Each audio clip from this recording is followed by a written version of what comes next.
Good morning, everyone, from day two of the Albany New Year's event. We are live from the 2025 Albany New Year's event, day two, and I'm joined here with Charles Reinke.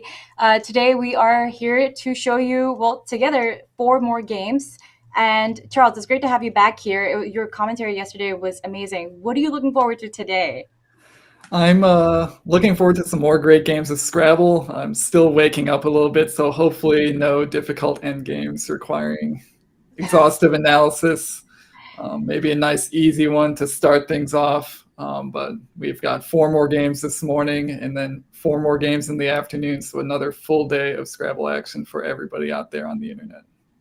Absolutely. Well, I can't imagine we're going to be getting any easy games. We are, in fact, watching a Div 1 game this morning with Dennis Gore and Josh Castellano. Josh Castellano is seeded first, though having had a tough start to his tournament. So I think we're about to watch a pretty blast off of a game. What do you think, Charles? Yeah, this should be a good one. Josh Castellano, for those who don't know, won the Scrabble Players Championship Collins Division this year. So if there is any doubt as to his ability, that doubt can be put aside. And Dennis has been a multiple-time champion in Nigeria. So we've got a clash of champions here to get started on day two of Albany New Year's 2025. And I think we've got some standings queued up. We can see where everybody stands. Dennis and Josh currently sort of slightly above 500 here, not quite at the top with the undefeateds, but slowly making their way up the standings as we head into day two.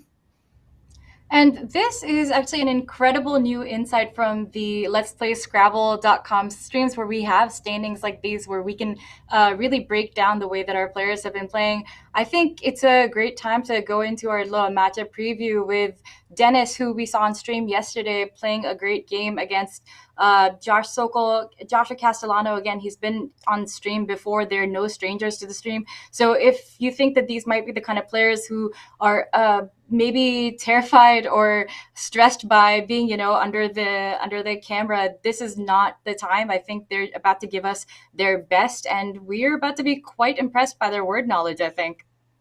Yeah, both players very strong on the word knowledge. I would say, especially Josh is kind of a word machine. I feel like I say that every time I have to do commentary for one of his games, but it's basically true. Any word he plays, you won't be surprised if he's playing it because he knows most of them. But Dennis, no slouch either. Of course, you can't be a slouch in the very strong Nigerian scene.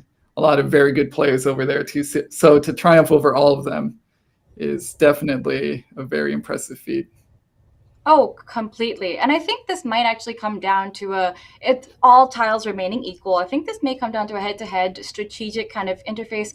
Where do you think Dennis stands in terms of his strategic insight as compared to Josh in how you've seen them play before?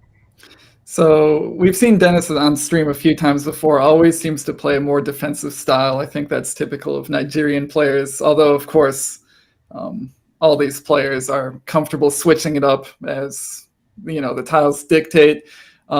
Josh, I would say, at least whenever I've played him, he's just simply blitzed me, totally outscored me, just completely dominating me with his word knowledge. So I feel like it might be sort of a more open, aggressive play from Josh versus Dennis trying to counteract that. I'm surprised that you say that because I think with playing Josh Castellano at club again and again, he comes to the DC club, which hint, hint, you guys should attend if you're in the area. We love to get more people in Scrabble. I've noticed that he has a tendency to prioritize his equity and maximizing the kind of plays that he's making, keep making sure that he's scoring as well on his next turn. So I think it'd be interesting to see how the board develops because I think there's a tendency for players like that to be more flexible, but not to say that Dennis is going to be lost in the sauce here because I'm pretty sure he's going to give us quite a fight. So let's cut to the game and see where we're at. All Looks righty, like Dennis we and have Josh proceeded. we have Dennis going first here. Josh giving the towel bag a nice good shake and a handshake besides. So good feelings on the first game of the day. We'll see if players still have good feelings as they suffer some losses up to the last game of the day. Maybe no handshakes on game 8. And also up to the tile gods. Really just depends on how the luck favors you. This game is so much about your word knowledge, but then you get a little slight change in your luck and you never know how your day goes.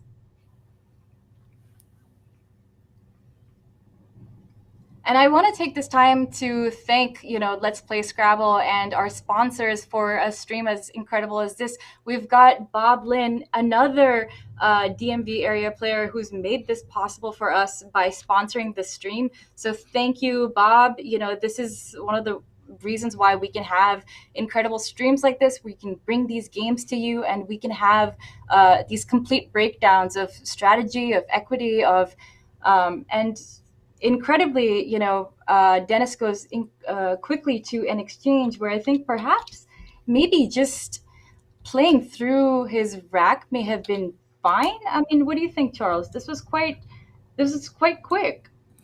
Yeah, this actually was kind of a surprise. I was expecting to see the new word VAX come down, VAX. The leave wasn't great, PRRF, but 26 points is 26 points. So I would characterize that maybe as a slight mistake. I think an exchange is reasonable there, but I would definitely have expected some sort of play, either VAX, PAX, or FAX to come down. Or perhaps even FRAP. And if Dennis was going to exchange, I perhaps would have liked for him to keep that P. I think that PRA combo has a really great synergy there. But, on to Josh Castellano here, who stumbled onto the blank with his very first draw. And he's found one of his bingos. Yeah, he's got a few options here. Actually, I think only 2. Looks like he's planning to make the blank a B here for outbark. He can also make the blank an N for outrank.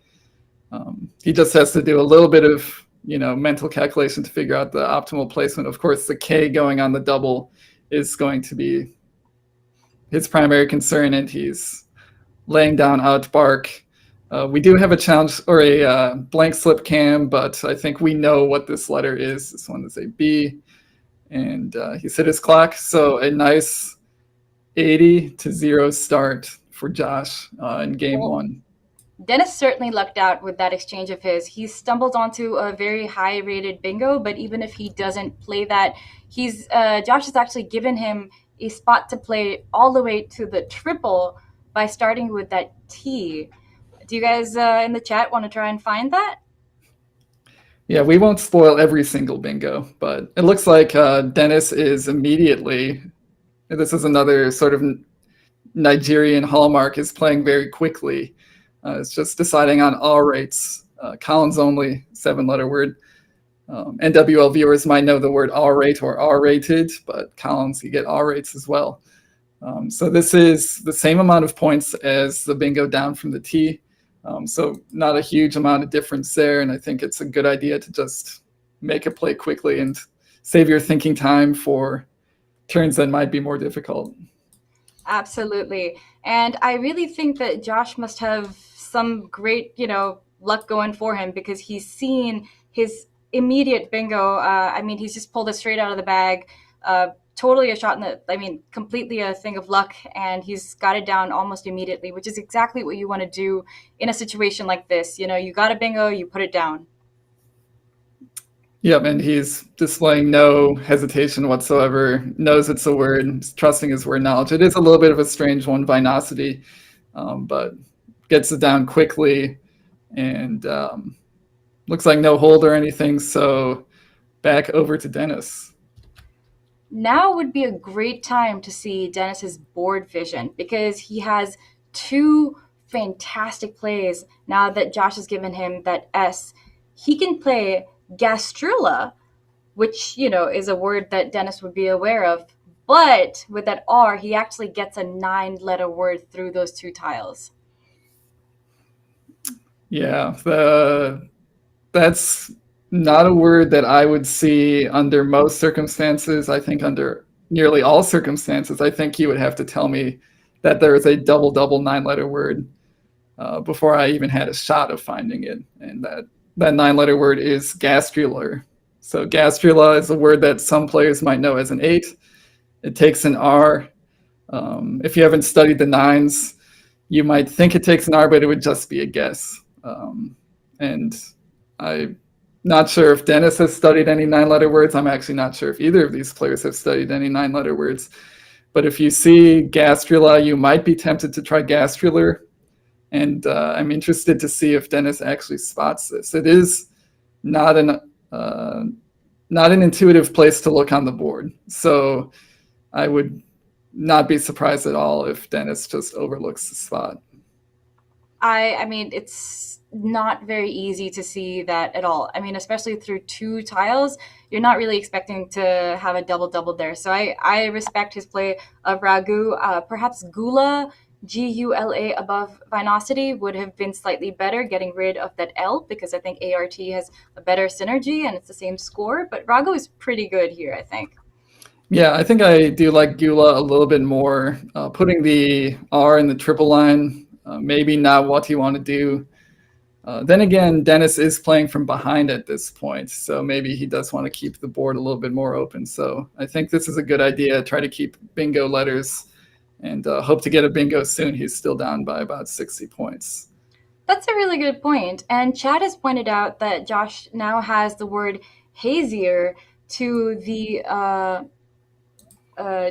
R in Ragu. As you just mentioned, the R being floated out in space can be kind of dangerous. But I wonder if now is the time to play hazier for 50 for keeping AQ, or saving that I and playing hazer instead for 51.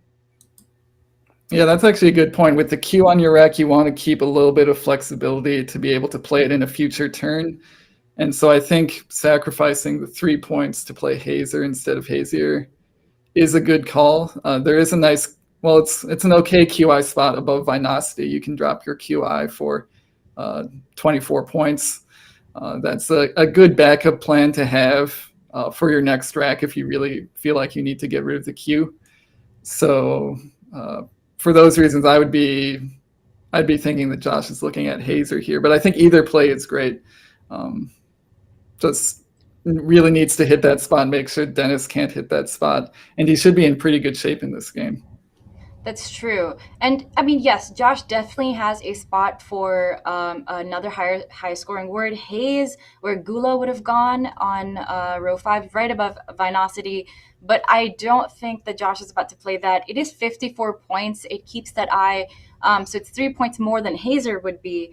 But I think it's safer and smarter, perhaps, to take that R out of the game and, try and get that lead and keep that lead. Yeah, I think if he gets any of these plays down, he's going to be up by over 100. So he's going to be in really good shape. Even if Dennis immediately hits a bingo, Josh will still be in the lead.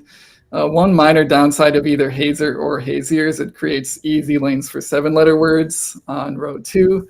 The board as it is now doesn't really have easy spots to play 7-letter words, maybe under outbarks if your consonants agree with those placements. But other than that, the Vinosity sort of made it hard to play a bingo on this board. So playing something like hazier or hazer to the R of Ragu does open up things in a way that Josh might not like. So now that I'm thinking about it, if he really does want to get more defensive here, he might play haze on top of Vinosity and just, leave Dennis to that R. It's kind of dare him to either bingo there now or to play a non-bingo there, and then the spot is dead.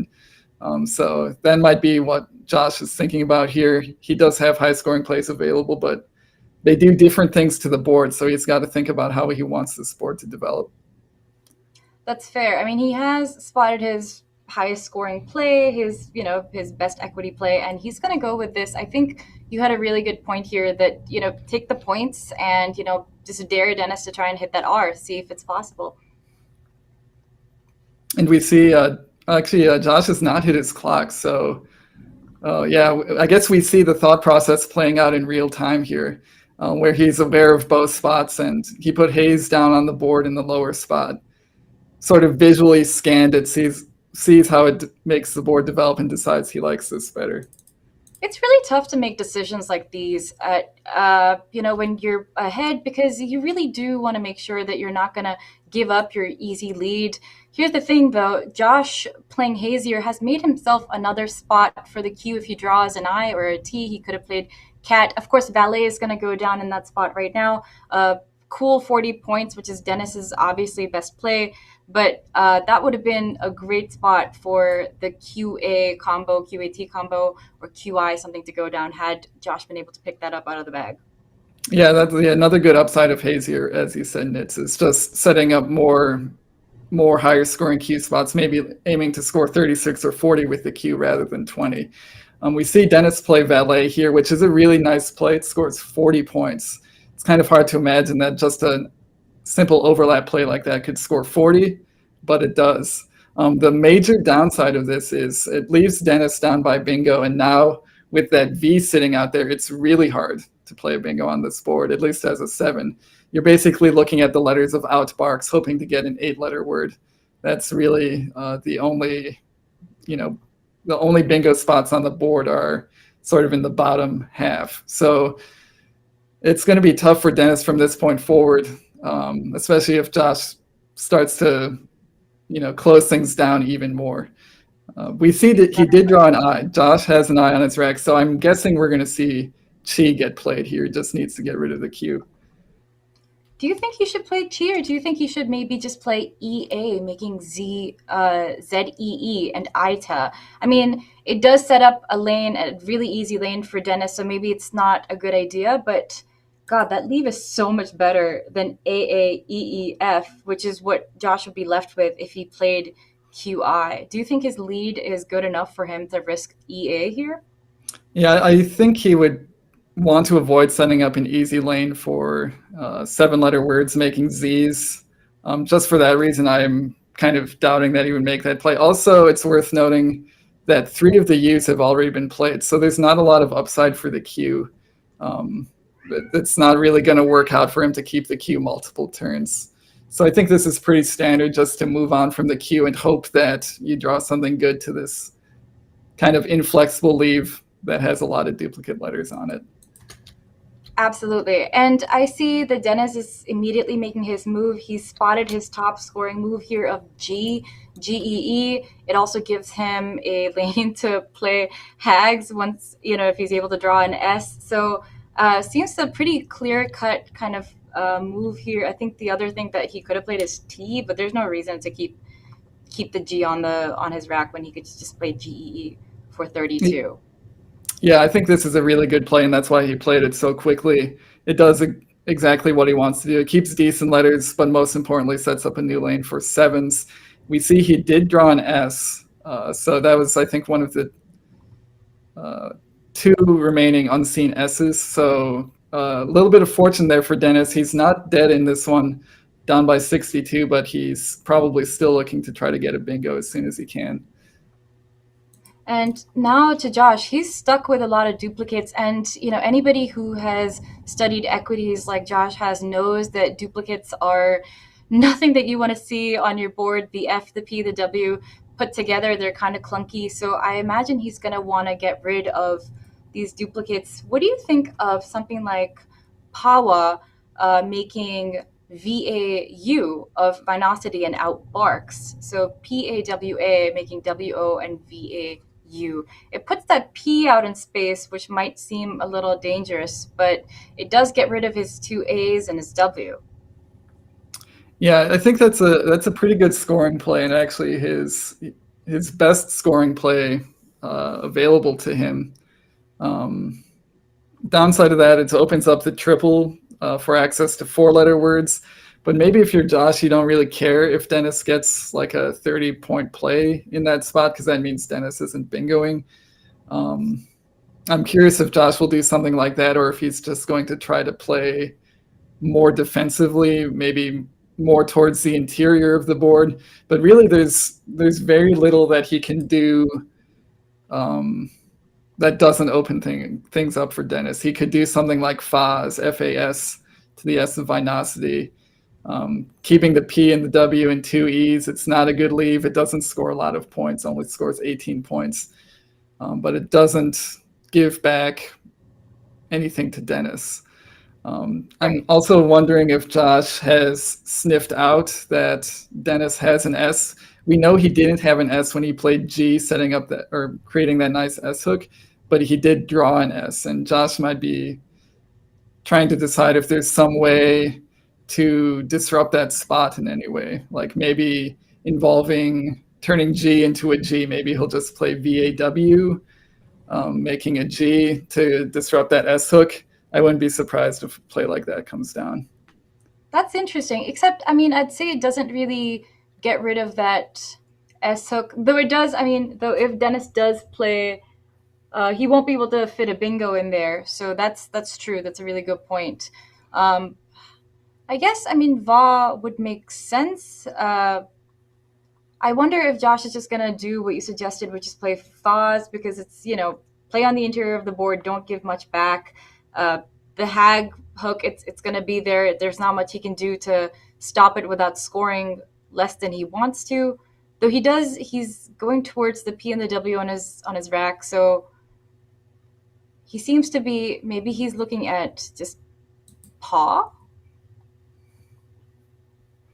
Yeah, hard to say what he's thinking here. Sometimes when players are shuffling their tiles around, it's kind of a smoke screen and you don't actually know if they're considering those words, but he does have Pawa set up now. So he's, I think, seen Pawa where you said Nits, which is his highest scoring play, and just deciding if it's worth opening that triple word like that. I think that's an instinct that almost every Scrabble player has. From very beginner players all the way up to the top experts, is I'm opening up a triple word score. Should I really be doing this? And I think that's what Josh is thinking right now. And this is probably going to be a tough consideration, no matter what he puts down. But it's taking him some time, and it's good that he's put the word on the board. He just needs to hit his clock and keep going. There's 53 tiles left. That means there's still slightly more than half the game, and Josh is down to half his clock. He really needs to get a move on. Yeah, and I'm sure he knows that Dennis is a fast player. We've said it before on the stream. In Nigeria, they play with 20-minute clocks, so they tend to play faster than North Americans. And it's likely at this point that Josh is going to be running into some time trouble and might have to rush some plays that he wish he had more time to think about. Right. And Dennis has stumbled into that S that he wanted for Hags, but I honestly don't think that he should play Toxics here. I know it's his highest scoring play with 38 points, but honestly, I would like to see him play something like Cox making walks, because he's holding on to that S just in case he can bingo next time. Or like Ticks. That's also, I think, a good idea. COST as a leave is pretty synergistic. I think that might be a good idea for him. Yeah, I think with the score as it is, playing Toxics is not what he wants to do here. That still leaves him down by 50 after Josh's next play. He'll still be down by a bingo, and he'll have thrown away all of his good bingo tiles. Something like Ticks or Cox, as you said, Nits, keeps better leave, or keeps the S, keeps decent bingo tiles, scores decently as well, and there's still some upside for him to come back into this game. Absolutely. I do like his play of Cox. I think Ticks may have been just slightly better just because he doesn't want that duplicate T. I think we have a tendency as players to underestimate how terrible it can be to have those duplicate tiles. I mean, it's not that Cox is a bad play. It is, more points than Ticks. But I would have liked to see him consider or maybe play Ticks over here. Yeah, and I think he did have Ticks briefly set up on his rack, so he did consider it. For reasons known only to him, he decided he liked Cox better. I don't think it's a major mistake if it is one at all. I guess just a stylistic decision, or just, he sees something that we don't. But either way, I think it's a good idea to keep the S there. And now we see Josh with sort of a tough assortment of letters. If he was only able to play Fennec somewhere, that would be a really nice play. Fennec is a type of fox, but that's not going to go down on this board. He's got to think about what else he can do. And he's smiling. He's like kind of laughing on the board. He knows that some of his plays, some of his easiest plays are the ones that open up this board, making something like refence through the R and out box, it in out barks. But he knows he can't do that. So actually, I'd like to see him just fish one N, just play QIN. That I think would be really interesting to see. Yeah, there's not too much. Again, he's in a situation where any play he makes is going to open things up that he doesn't want to open. And so playing on the interior of the board, just playing QIN, maybe playing FES where we suggested FOS earlier, I think those are good ideas. His high-scoring plays are making plays like refence down from the R of out barks, playing Neen, Any, making Peck to that triple. After a play like Cox, which seems a little bit like Dennis is fishing, he doesn't want to do those things. I think Josh is going to try to make a safe play that doesn't open anything up and hopefully scores enough where if Dennis does hit that bingo making Hags, that he still has a lead, or at least it'll be an even game. Right. And he's got those two tiles N and E, or he did have them off to the side. I wonder if he was considering Waxen, but okay, just FE. Nice. I mean, I guess it's a really nice block. He is sacrificing some points here. It is 14 points, but it's doing what he wants to do. He's keeping that lead, and there's currently like only one, I believe, lane for sevens on the board right now. Yeah, I actually really like this idea, and we hadn't come up with it, but I think Josh's thinking here is one of the more straightforward ways for Dennis to open the board is to make a play between the P and the C, hitting the triple. Then it just opens up more lanes for eights. That'll be kind of hard to deal with unless you want to sacrifice points. So he's just taking that option away from Dennis, making Dennis either bingo now or continue to try to open the board. And we see Dennis actually make a very nice play. I think this is his best play, just turning Peck into Pectin. So nice idea from Dennis to open up some more space on the bottom half of the board. I think so too. I mean, that was clearly, I think, one of his highest scoring plays, and it opens up that board, as you mentioned. It's incredible that Dennis is playing so fast because he seems to have noticed that Josh is now under a bit of a time pressure. Again, there's slightly less than half the game to go, and Josh only has about 9 minutes on his clock. He does have a bingo now with the tiles that he has picked up. I expect Josh to see this and to be able to play it. But if he doesn't, he does have other plays, just nothing as high scoring as his only bingo. Yeah, we'll give Chad a little bit of time to think about it. These letters don't look great for Josh, but they actually do make a bingo on this board, and it's quite a nice one. So if he does spot it, it will be his best play by a mile. Otherwise, he'll be. It will be considered a mistake if he doesn't play this one, of course. But he does have some other decent options as well. I also see in chat jokingly mentioned that Pectin might take an E. Pectin does not take an E. It looks like it could take an E. Maybe that would trip up some players. I think neither of these players is going to try that. The word in those letters is actually Pentice. So you might see those letters and think, oh, it's Pectine for sure. In fact, I've probably made that mistake before. It's especially complicated because pectines is a word. Pectin ES is a word, but it's the plural of pecten, Pecten. So that word is complicated for a number of reasons. We'll see if that trips up either of these players. That would be really interesting to see because some players have a tendency to, learn their words by hooks. And if you are not looking at the inner hooks, you might think that pectine is a word. As you just mentioned, pectines is a word. So that could be, that sticky S could really take you for a turn here. But Josh taking his time with this turn, I wonder if he's seen his bingo. The bingo is 10 dents through the T and out barks. It goes all the way to the triple. So that will be a fancy little 86 points, put him even more squarely in the lead. But if he doesn't see that, he does have some plays to the interior of the board so that he doesn't give much back. However, of course, he really probably should see this. And I see it mentioned in chat that he might be getting confused because not only is tendence a word, but tendance is a word, replacing one of the E's with an A. Those words can be hard to keep straight. not a lot of fun to try to, keep the sort of variant spellings all in your head correctly. And so we saw Josh, I think, going for, yeah, he's passing up the bingo. He might have seen it and gotten spooked by the alternate spellings, and instead he's just going for in seed. I mean, honestly, it's fine that he didn't play it in here in this sense because, I mean, if you think about it, Dennis would have just come back with synoptic. So I guess Josh kind of got away with, like a little bit of luck here. On to Dennis, though. I guess his only great plays are above in seed now.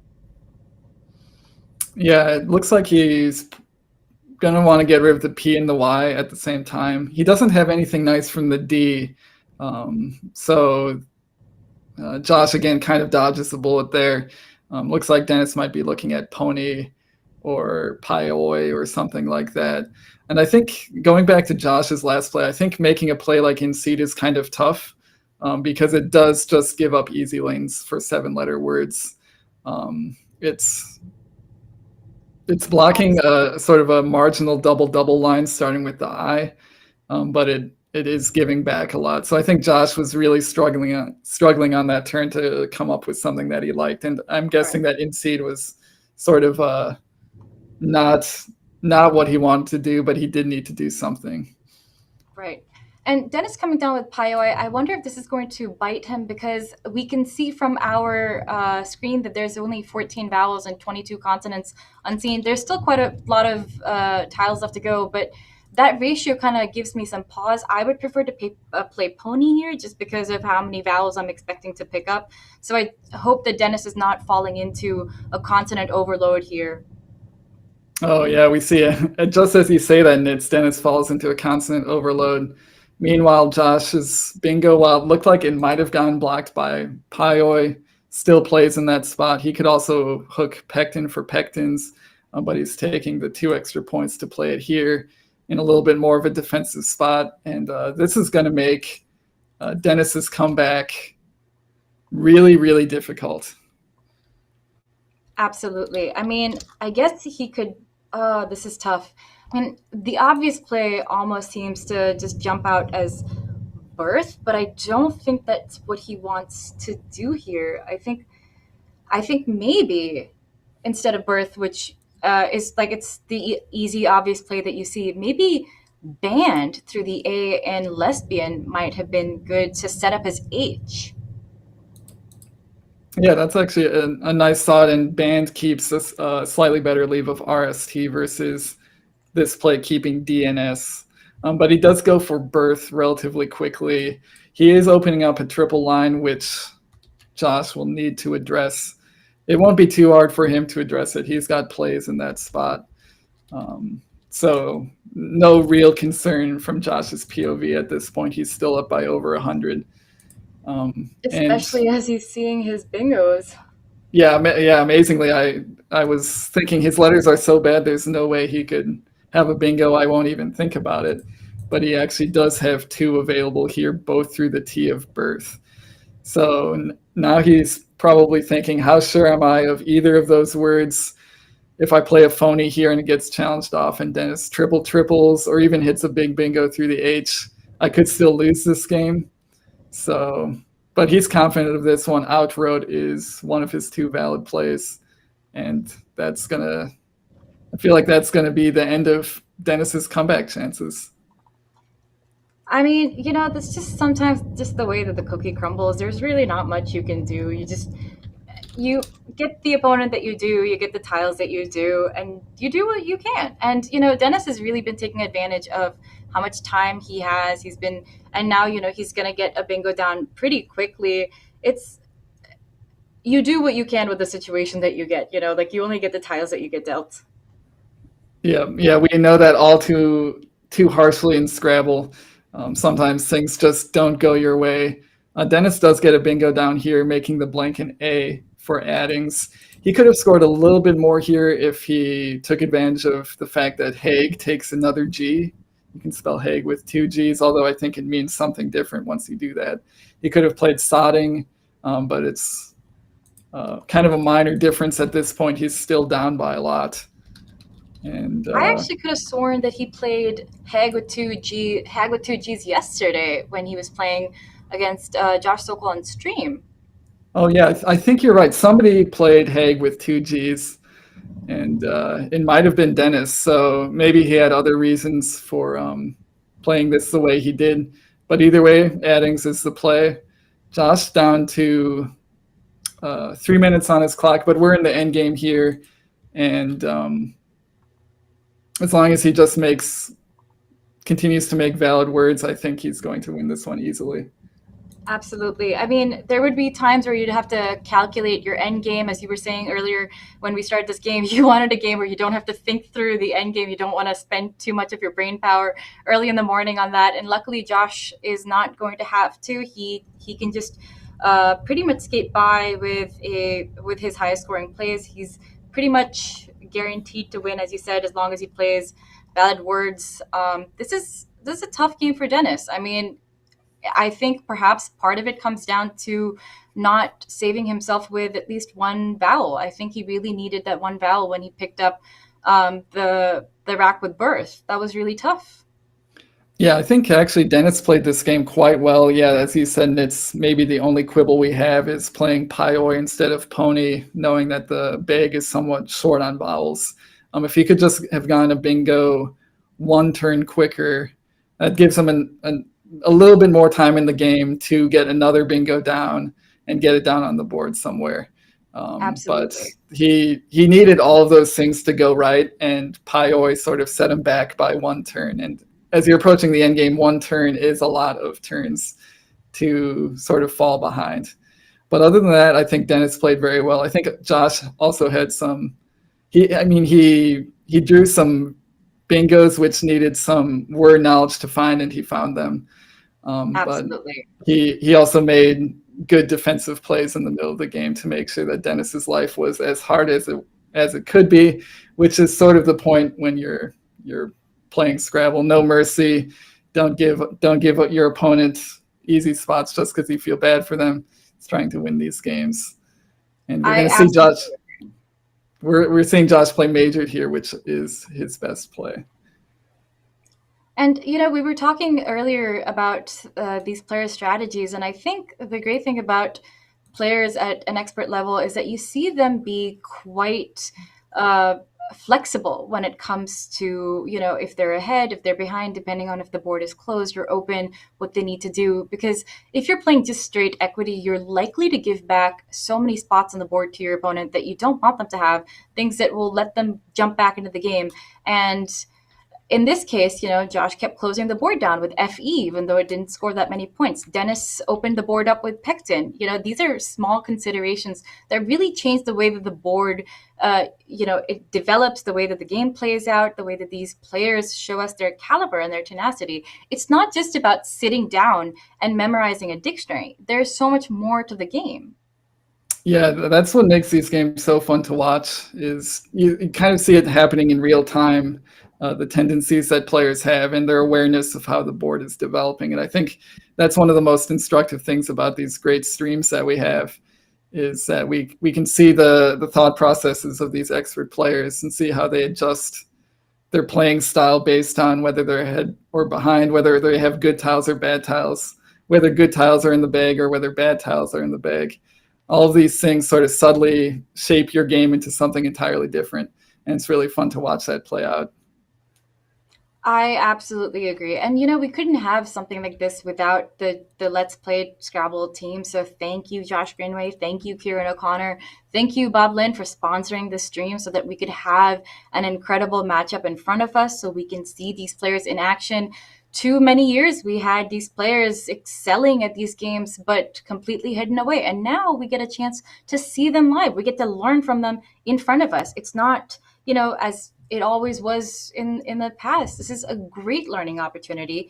And honestly, I think that if you guys like Scrabble, you should like and subscribe to the Let's Play Scrabble channel immediately, because where else are you going to get content like this? Yeah, echoing all of that. We're only on the first game of the day on this stream, 3 more in this stream. Just keep hitting that like button. If you hit it yesterday, you might have hit it 1 or 2 times yesterday. We need you to hit it again. Just keep hitting it. Just keep clicking it as many times as it takes. YouTube will expose this stream to more players, more viewers. We love it when we get randos coming in saying that they didn't realize that Scrabble could be played this way. That's what we live for. We hope that they're not put off by the weird words. We love the weird words here, but just keep liking, keep subscribing, and of course, another shout out to Josh Greenway for making this stream happen, and of course, Bob Lynn for his generous sponsorship of the stream and of the Division 2 of the Collins Field at Albany 2025.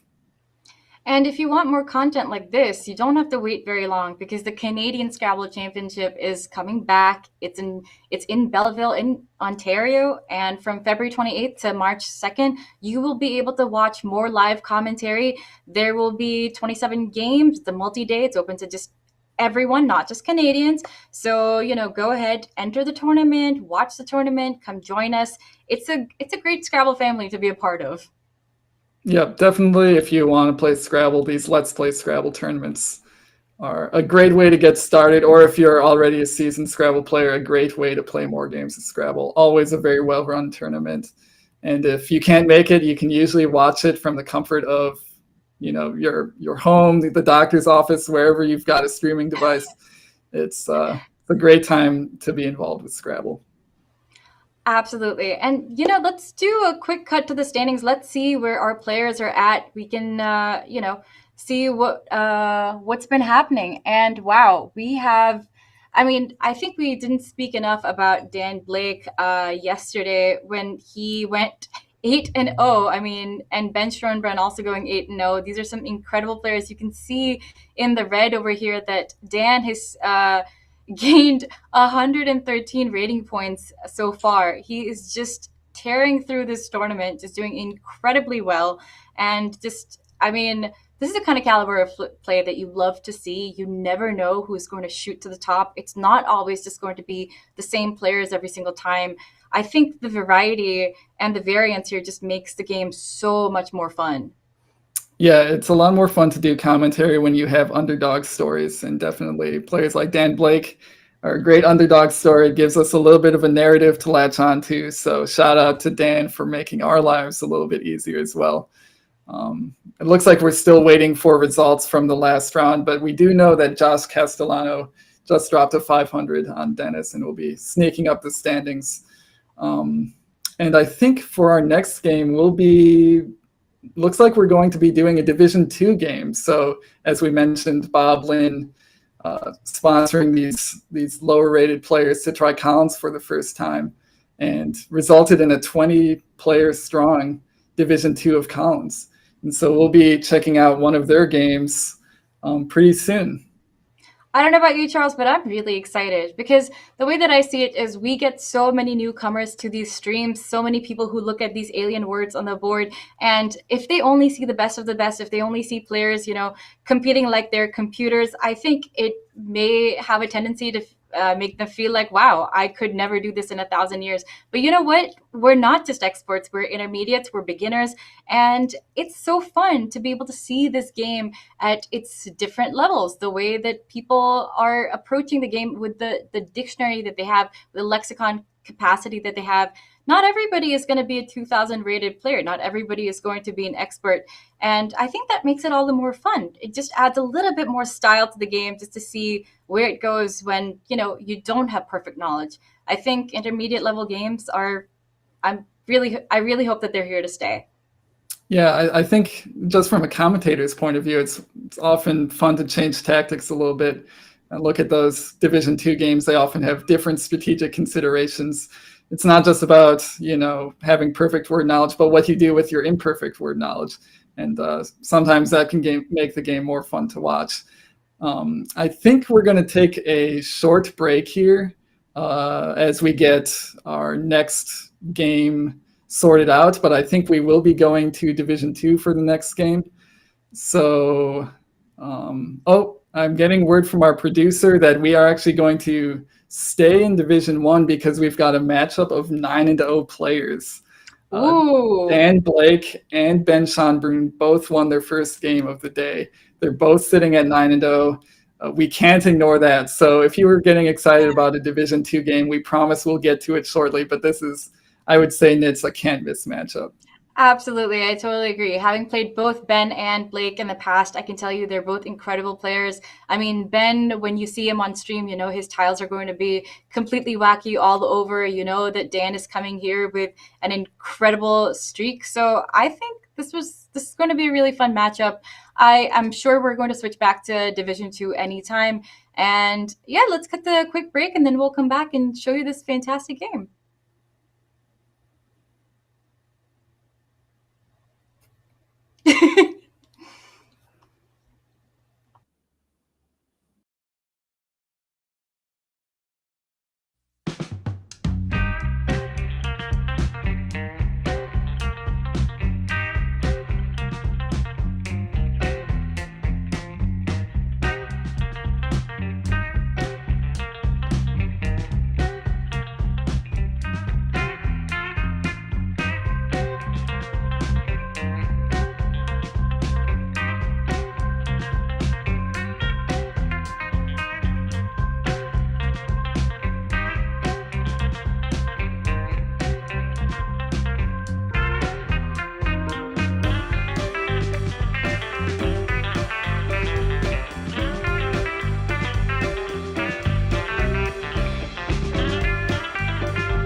Hi everyone, this is Nits, and I'm joined with Charles Reinke at the day two of the 2025 Albany New Year's Scrabble Championship. This is such a great event, and we have three more games this morning to watch. We just got done watching a fantastic game between Dennis and Josh Castellano. Really a great back and forth, and I, for one, am really excited to see Ben and Dan Blake go up against each other, both of them at 9-0. How about you, Charles? How are you feeling?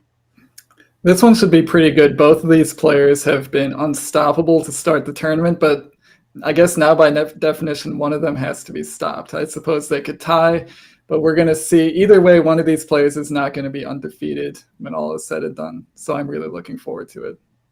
Absolutely. And we have word that the players are getting ready, so we can cut to them momentarily.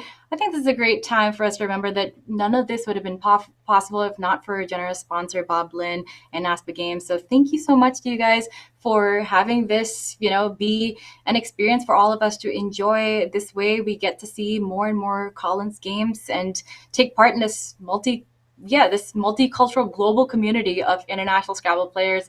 I am so excited to be here. I mean, Charles, I'm really happy that we get to do this and we get to watch some really fun games. I don't know. How are you feeling? I'm a little bit more awake than I was for the first game, so I'm feeling pretty good. I'm excited to see this game, and echoing all you said, Nits, thank you to Josh Greenway and the whole team at Let's Play Scrabble for putting this together, and Bob Lynn and NASPA Games for their sponsorship of this tournament. I guess we can cut over to the players, and we'll see that both of them sitting at 9-0. Standings are not quite updated yet. You can just use your imaginations. Those 8s that you see, those will be 9s, both of them sitting undefeated, both of them looking to hand the other player their first loss of the tournament.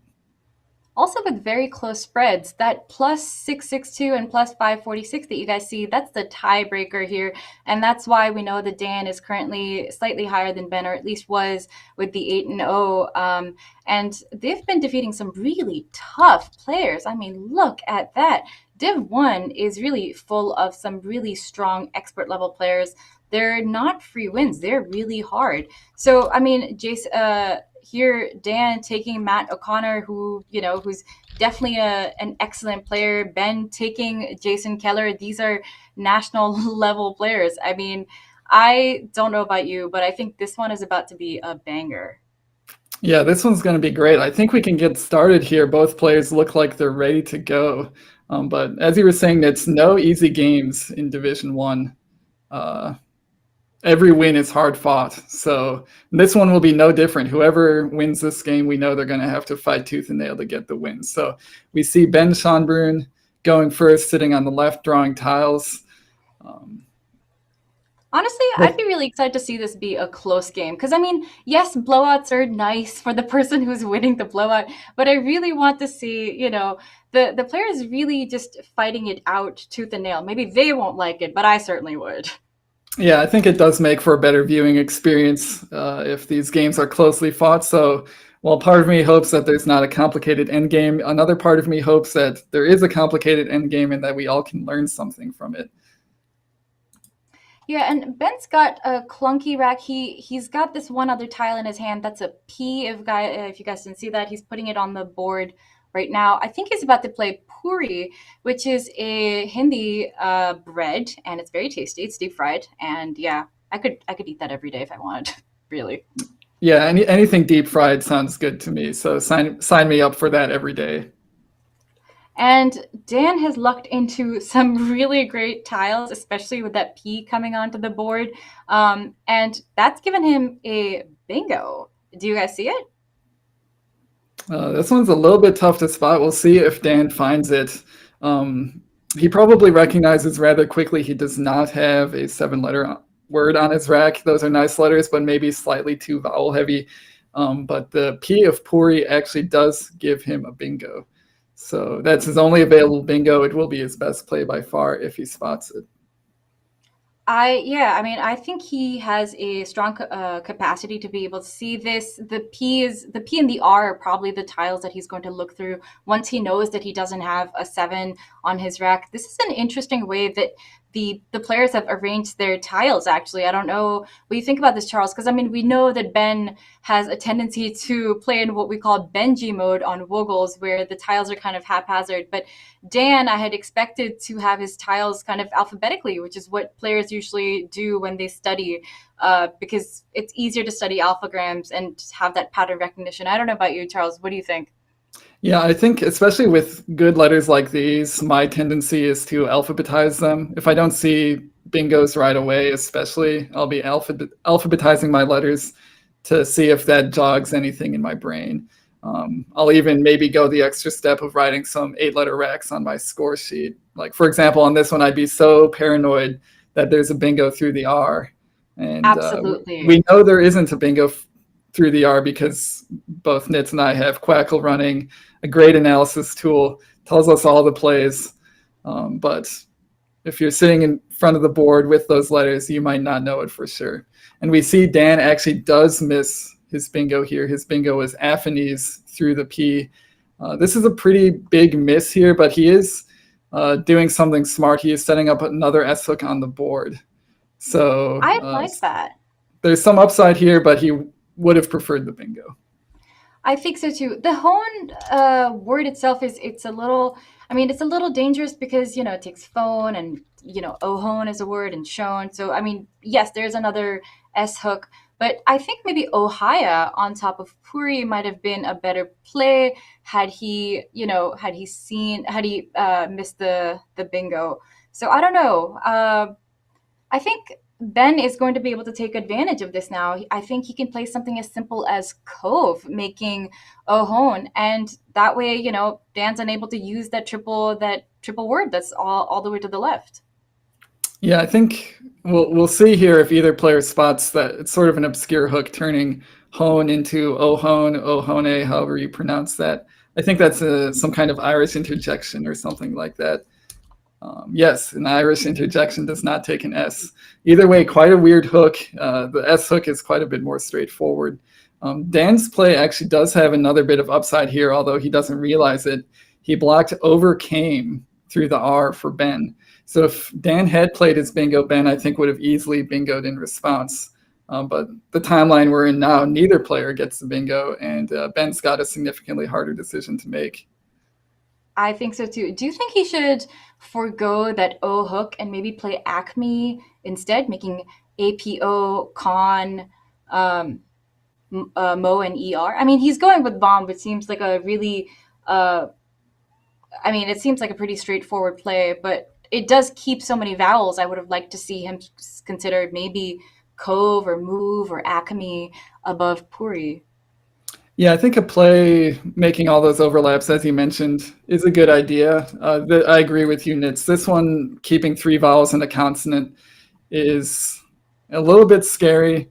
I guess there's a little bit of upside on the fact that HOC is a word, so we might be looking to play something starting with CE next turn, making poem.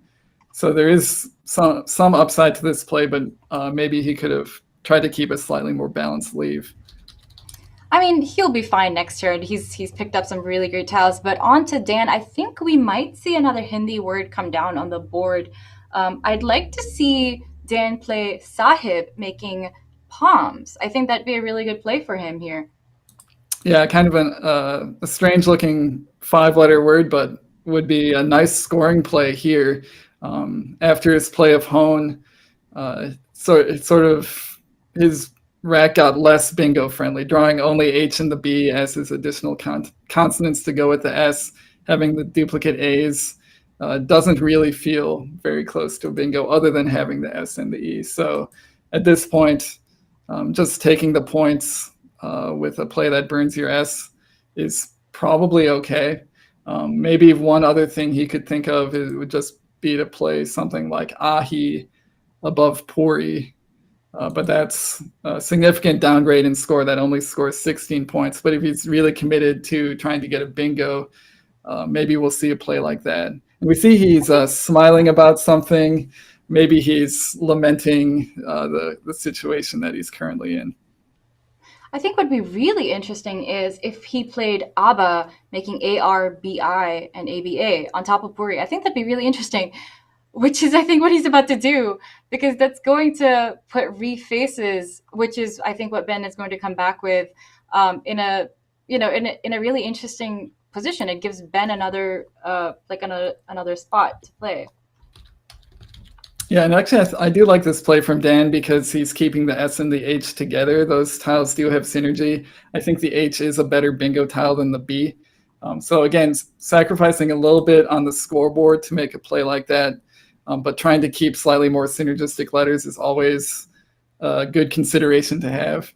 And as he mentioned, it's Ben now has his choice of places to play his bingo of refaces. But I think this is clearly best as it does not open any triples. I think so too. That's really great board vision and word knowledge on Ben's part. I mean, yes, we expect our expert players to know their four-letter words like a back, but it can be hard to see that. When you see ABA on the board, sometimes you think, oh yeah, that just takes the S. Or, you think, okay, let me play SAR and let's play refaces there, knowing that that's pretty dangerous. And refaces here is clearly the best position for this bingo right now. Yeah, I agree with you, Nits. Something like a back is really hard to see unless you're specifically studying hooks to three-letter words, which is probably a good idea for anybody to do if they want to get to this level. Just naturally finding a play like a back is a little bit tough. Going back over to... Thing. Oh, sorry. Go ahead. Yeah. Well, the interesting thing is that the chat pointed out the hook to a back. It takes an eye, and Dan has that. He's got a fantastic play there. He's just got. I mean, even if he just plays ahi, he gets 36 points for that. Yeah, the ABBA, it's just the gift that keeps on giving, first being turned into ABAC, and now there's an option for ABACI. That is even harder to see than ABAC, I think. And again, it's one that I would probably miss, or at least not have a good shot of seeing. Dan has drawn 3 vowels to his sleeve of EHIS. That's not what he wanted by any means. If he does find ahi here next to refaces, that will do something good for him, but it'll also keep 3 vowels and an S, to one of those vowels being a U. So really doesn't have a lot of good options here in terms of keeping a balanced sleeve. And it looked like he was maybe going to play ahi there. He put the A in the right spot. I think he makes a much easier to spot play here. Hey, and it's 7 fewer points, but really can't fault him for not being able to zero in on that spot. It's a very difficult spot to play. Absolutely. And Ben coming down instantly with his bingo. This is his highest scoring bingo that he's about to play. This blank we're about to see is going to be hopefully circled as a D, D for dog. That word is going to score Ben 75 points. Yeah, nicely spotted by Ben. Rather quickly, something easier to spot on that rack might be the word outroar, which would play in roughly the same location with Pomo, but he's getting a five extra points for playing it this way. Always good to get those extra points. And it is kind of a weird word. You might get an extra 5 points for the challenge as well, though it looks like Dan is accepting it wisely. So nice play by Ben, and now he's really in dominant position in this game, having bingo twice. Oh, sorry. Yes, I agree. He's totally up ahead. But I think Dan's going to be able to chip away at this lead if he sees his highest scoring J play. He's lucked into the J on his rack, and he's got a pretty decent play that should open up the board enough and get him close to a bingo score, basically a bingo score. Yep, his nice play here is Egypts from the E of refaces. I guess that's a dialect for idiot, and Egypt. Does some nice things for him. It scores like a bingo. It puts an S out in that triple line so that maybe he can immediately hit back with another bingo if his draw works out. It kind of frees him from a lot of these letters, but sadly would also keep the U, which you don't really want to do unless you can help it. Absolutely. But I think it's worth it here just to get those 63 points and prevent this game from getting out of reach. Right. And I think it'd be interesting if he isn't able to see Egypt, which I do expect Dan to see, Um, I don't think he should play juts or G's or jets or anything like that instead, like making EHS. I don't think he should do that. In fact, I think what would be interesting is if he did Jehu instead through the EH. If he just put down that J and the U, his two tiles that he doesn't like, and sets up that S spot for himself. Yeah, that's actually a really good idea. If he wants to go a different direction, or if he just doesn't see Egypts, something like Jehu, keeping good bingo letters, is another way to go to try to get back in this game. But I think this is going to work out better for him, and he does spot it. So nicely done by Dan. And this is why he's 9-0. That was really well done. Ben's drawn something that looks kind of like it would be close to a bingo. I think he'd need like an N or like a P, I think, to bingo here. But he's also stuck with a U now. This J being out in space, though, I think is going to give him a really great way to get out of this. I think his very clear cut play could be something like Juice. What do you think? Yeah, I think Juice here is looking pretty good. Ben didn't really have a lot of good plays before Dan made Egypts. His letters weren't going very nicely with what was already on the board. For example, the U of Dortor looks like a nice spot to be able to play to the triple, but if you've got another U on your rack, it sort of becomes a lot harder to play through there. Meanwhile, just playing a nice, easy 5-letter word down from the J feels very nice here. I guess Ben might be thinking Juice takes a couple hooks. It takes a D, an R, and an S. Maybe he wouldn't want to give all those hooks up when he's currently in the lead by 70 points. But I think sometimes you just have to hold your nose and make a play like that. There's already places on this board to bingo, so giving another spot to bingo is maybe not the end of the world. So actually, you have a really great point. I think so. Ben is he's a really great creative player. And I was just about to suggest he do this because Curtail going on the board now is, I mean, it's a pretty tough spot. You have to, see the THAE hook. And that is, I mean, that's an incredible play. It does everything he wants it to. And it scores 27 points, which is, I mean, just one fewer point than Juice. I think he's done an incredible job of controlling this board. Yeah, this is a really great board control play, as you said, and it blocks the S. At least it blocks the S going up to the top triple. We still got the issue of going down to the bottom triple, but it looks like we stopped the clock and started again. So I think just a scoring check there. But this is a really good play, and sort of bypassing the fact that Jay had just opened up, Ben decided not to use it. In fact, Dan took enough time on his turn of Egypts that Ben might have already spotted Curtail and was just deciding if the newly opened J was worth playing. But I do like this play from Ben, and it really is going to help him going forward to maintain his lead. That's a fantastic point. And unfortunately, Dan stuck with this WU combination, which you hate to see. The chat has pointed out that perhaps Dan could play WUD somewhere. I think making curtails and WUS would be a really good play here. It's not his highest scoring play with WU, but I think it does. I mean, it's pretty easy to see. Yeah, I would not be surprised if something like WUS comes down WUS. If you want to use both S's, you could play WUSS in the bottom left, making Hods and Pomos. That actually scores 46 points and keeps the X for some future use somewhere. So maybe that would be worth it. I guess if I'm Dan, I would really want to keep one of my S's. There's a nice, easy bingo line above the AR of a back and Pori, just making SAR. And that would be a really nice, easy spot to get a bingo down. So I guess if I'm Dan, my long-term plan would be do something like play WUS, making curtails, try to do something with the X the following turn, and then try to hit a bingo. I think if you manage to execute that 3-turn series of moves, that he might actually be able to get back in this game. Right. Though now that I think about it, I feel like perhaps he wants to keep the scoring up if he can. I mean, WUS is 46 points underneath, as you suggested with Pomos. and Hodds. I wonder if it's not just a better decision to take those points and move on. Yeah, that I is very mean, he's tempting. far enough behind. He's about 100 points behind. Maybe he wants those 46 points. Maybe get closer in within bingo range.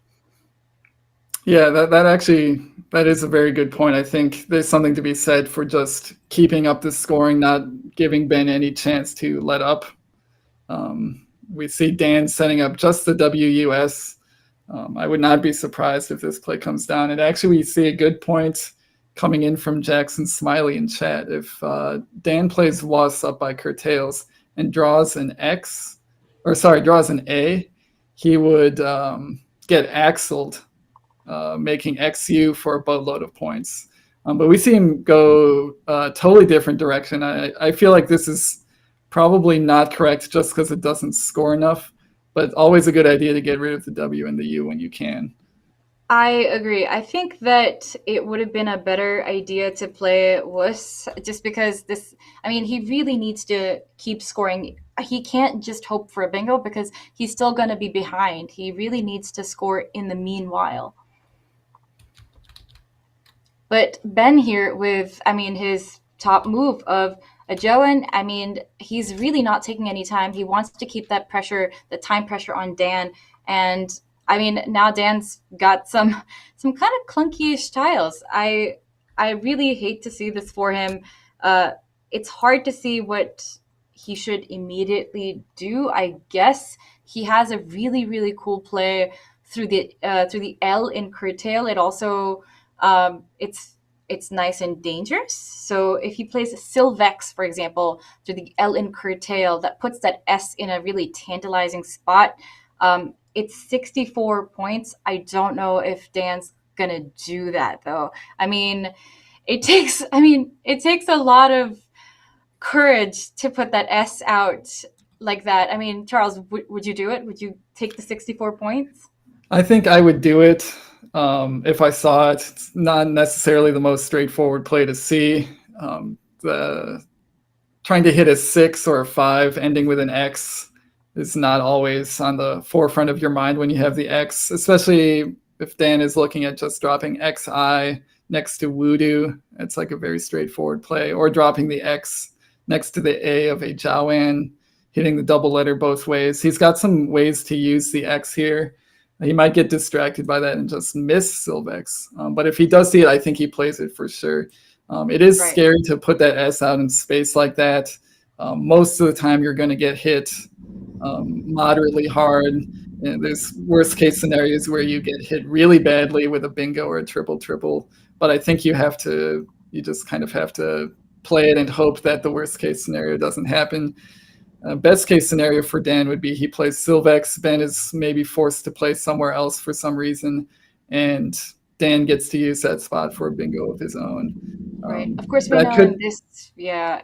Sorry, in this situation, we know that Ben is gonna come back with emigres. He's got that on his rack, and even if he plays class for as Chat is suggesting, which is a really good play, 44 points, making EHS. Um, Ben still has that ear spot to make. Oh wow, he's playing Vax. That's interesting. That's 26 points, and I also I would say that this is a mistake as well. yeah, I think so. It's a good idea to get rid of the V and the X together. The leaf he left actually does have some bingo possibilities, but I think too much of a point sacrifice when you're down by that much. I think I he had think a so couple better too. plays that he should have made instead of that one. And we see Ben again wasting no time. It's kind of making our jobs a little bit hard, and it's for him to make these plays so fast.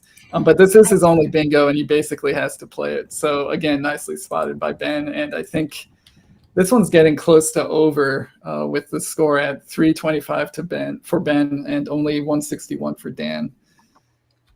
This is this is a tough game to watch. I think it's okay. Honestly, it's really common with all with players of all sorts of ranges of play to sometimes just want to bingo so badly that they're only able to think in terms of okay, well, these are the tiles that are going to give me the highest probable bingos. I can see why Dan is going down that route, and he's trying to just focus on getting off the clunky tiles so he can bingo and get back in the game. It's hard to get out of that tunnel vision. It's hard, especially when you're on stream and you're 9-0. You're up against somebody who's 9-0, somebody who's won incredible championships. To be fair, in this mindset, you're really just at any given point, you're just trying your best. You're just trying to see if you can follow your instincts. And I understand that this isn't the easiest decision. It's not the easiest plays. Yeah, and I will say in Dan's defense, some of the plays that, it's easy for us to see some of these plays like Sylvex, which seem correct. Harder to find over the board for sure. And echoing what you said, Nits, it's very easy to fall into the trap of, I'm so far behind that I just need to bingo. And you sort of lose sight of the fact that, especially in Collins, you can make a 40 or a 35-point play keeping bingo letters. And you don't need to sacrifice points to go for the bingo. You can often, score some points while keeping slightly good bingo letters and sort of keep moving forward so that when you do hit your bingo, you're not down by 100 points. Unfortunately, Dan's in the situation where if he does manage to hit a bingo, he's still going to be down by a lot. But I think he is making a good play here. This is a really good idea to open up the top part of the board, just playing pick. One could argue he should put the S on it, but I think either way is a good idea, and he's going to score a lot of points. Absolutely. And I think it's a great idea for him, as you said, to open up that board. He's got that extra S. I don't think it's going to be that big of a hindrance, or at least I hope it won't be for his sake. And, with those 4 eyes out, yeah, play pick instead of peck. I like this. And Ben now with some weird tiles, but I expect to see him playing through that triple on column A pretty quickly. He's doing it as we speak. He's going down with, I believe, Yeti, but what would you have thought about Betty instead? Betty? What are your thoughts on that? I think I probably prefer this one just to make sure that you don't keep 2 eyes. And I think definitely Ben should be looking to play along that triple. That's basically the only way he can lose this game is if Dan hits a triple. So, and I think any play through this E of Emigre is going to work out. I think Yeti is a pretty good idea. One other option that Ben had was maybe an alternate spelling of Yeti. I'm not exactly sure. Playing Yettie to that top triple also would have been a good idea to get rid of more letters, but that's maybe a slightly tougher word to find. So I think no problem with Ben's play here. Yeah, I completely agree, especially when you have to end a word in a letter as opposed to you're thinking of playing through the letter. For me personally, it's slightly more difficult. I'm totally giving away my weaknesses. So if you guys play me, over the board, now you know the stuff that I have a hard time doing. But yeah, I think it's harder to see when you have to end a word in a letter as opposed to play through it or start with. Maybe it's just the way that, we learn how to read and the way that we learn how to think in English. Yeah, that's getting kind of philosophical beyond my realm of knowledge. But yeah, I agree that some of those words can be tough to spot. So again, Ben making the straightforward play, which I think is just fine.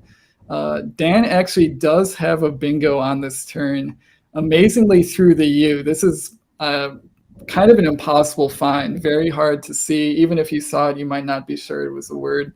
I think Dan's play is really good. I think this is definitely his second best play, but he did have any yeses through the U if he spotted it. And I don't think we fault him for missing that bingo. That's tough to see. That's really tough to see.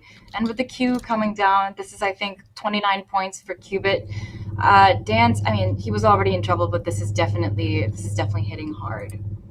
Yeah, and I think Dan really wanted that S hook on Voodoo to stay open. Now that's pretty well closed off, except in a miracle situation where you draw bingo ending in IS or ISE. So that was sort of one of his lifelines to get a bingo down. That's now off the board. If he gets a bingo down here, it'll probably be an 8 through the P or the S of pick or E jits. But unfortunately, he kept a good lead last turn. He kept AENS. drew FUY, which just feels horrible when you've been trying to get a bingo for the past couple turns. Those are probably his thoughts right now. FUY, actually. This is a tough move. I mean, there are some plays where he can score points, but I don't know how he's going to get this board to a spot where he's scoring a lot. I mean, he has to fish for something starting from the P, a bingo through the S, and Egypt is just not going to score enough. This is going to be hard for him to think through. Yeah, we see his time ticking down as well. He's had some tough decisions this game. Ben is no shade on Ben, of course, but he's had some easier decisions. Playing Adjoan and Emigre refaces all were pretty straightforward plays. And I think I do like Dan's idea here. This is actually a really good thought. That S hook of Voodoo just went away. Let's make another S hook holding the last S. This is going to make it I think Ben will be basically forced to make a 5-letter play underneath the A and the Y of Fei. He really has to take care of the spot right away, and that'll mean that there are still spots available for Dan next turn. Well, I'm surprised to see Ben considering this.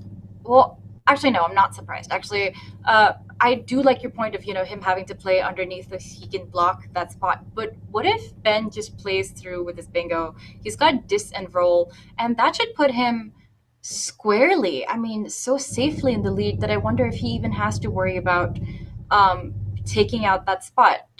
I mean, at most, maybe Dan is scoring like, oh wow, okay, so he is foregoing that bingo. I really wanna know Ben's thought process here. Yeah, and actually, Nits, I did not see the bingo through the S, which is why I said what I did about him needing to play a 5. Ben did have dis and roll through the S of Egypt. That is a tough word to see. It just doesn't look like a word. It ends in OL. It feels like it's totally made up.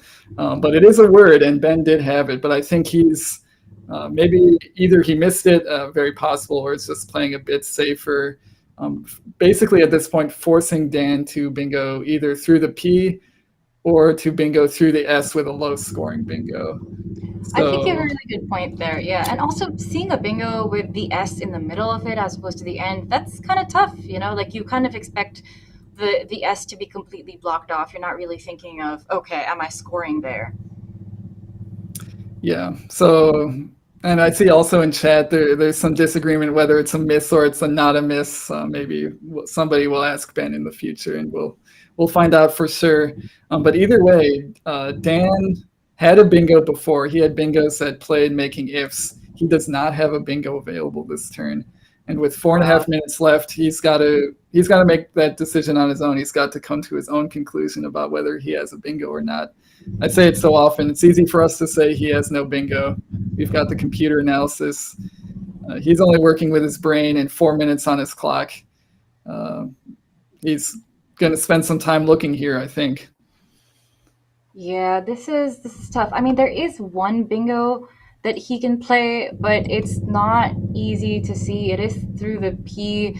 I'll give you guys a hint. The blank is an I, but it's not an ing word, which is what you would hope and expect it to be. So this is pretty tough to see. I don't even know if it's the best play here to play the bingo, because I wonder if wow, okay. Rung. That is, I mean, I see the idea here, trying to, get a high scoring bingo. I see what he's doing. It's it's a last ditch effort. Yeah, I think that there's some merit to this, just trying to make something happen. And we see he actually is drawing, the last tile was a duplicate D. I was saying it looked like he was drawing pretty well, but managed to draw the duplicate Ds. I also will apologize to chat. I had missed the fact that Dan had dis punch through the P. For some reason, my computer did not generate that as a choice. So he could have played that if he found it, but that's a tough one to see, and it honestly doesn't score a whole lot. So maybe this might be better in the end for him anyway. I mean, it's up to Ben now to see what he's going to do. I think his victory is pretty much in the books. He doesn't really have to worry much. I guess I think Dan has one bingo available right now, but Ben is kind of going to, I imagine he's going to look at the remaining tiles that are unseen to him. There's a blank unseen, there's a Z unseen, just to see, is there somewhere on the board that I'm going to get hit by a Z bomb? Is there a bingo that I'm not expecting? So he also has to take care of the tiles he's got left, making sure he's leaving himself with a good possible out. Maybe an out in two would be good. It's a moment where we are going to see Ben taking his time, and I think this might be the first time during this game that we've seen him really slow down and consider his options. His moves so far have been pretty quick, pretty immediate. Yeah, this one's going to take some thought. I mean, he does have this one in the bag, even if Dan does hit a big bingo making rungs, even if it involves the Z somehow.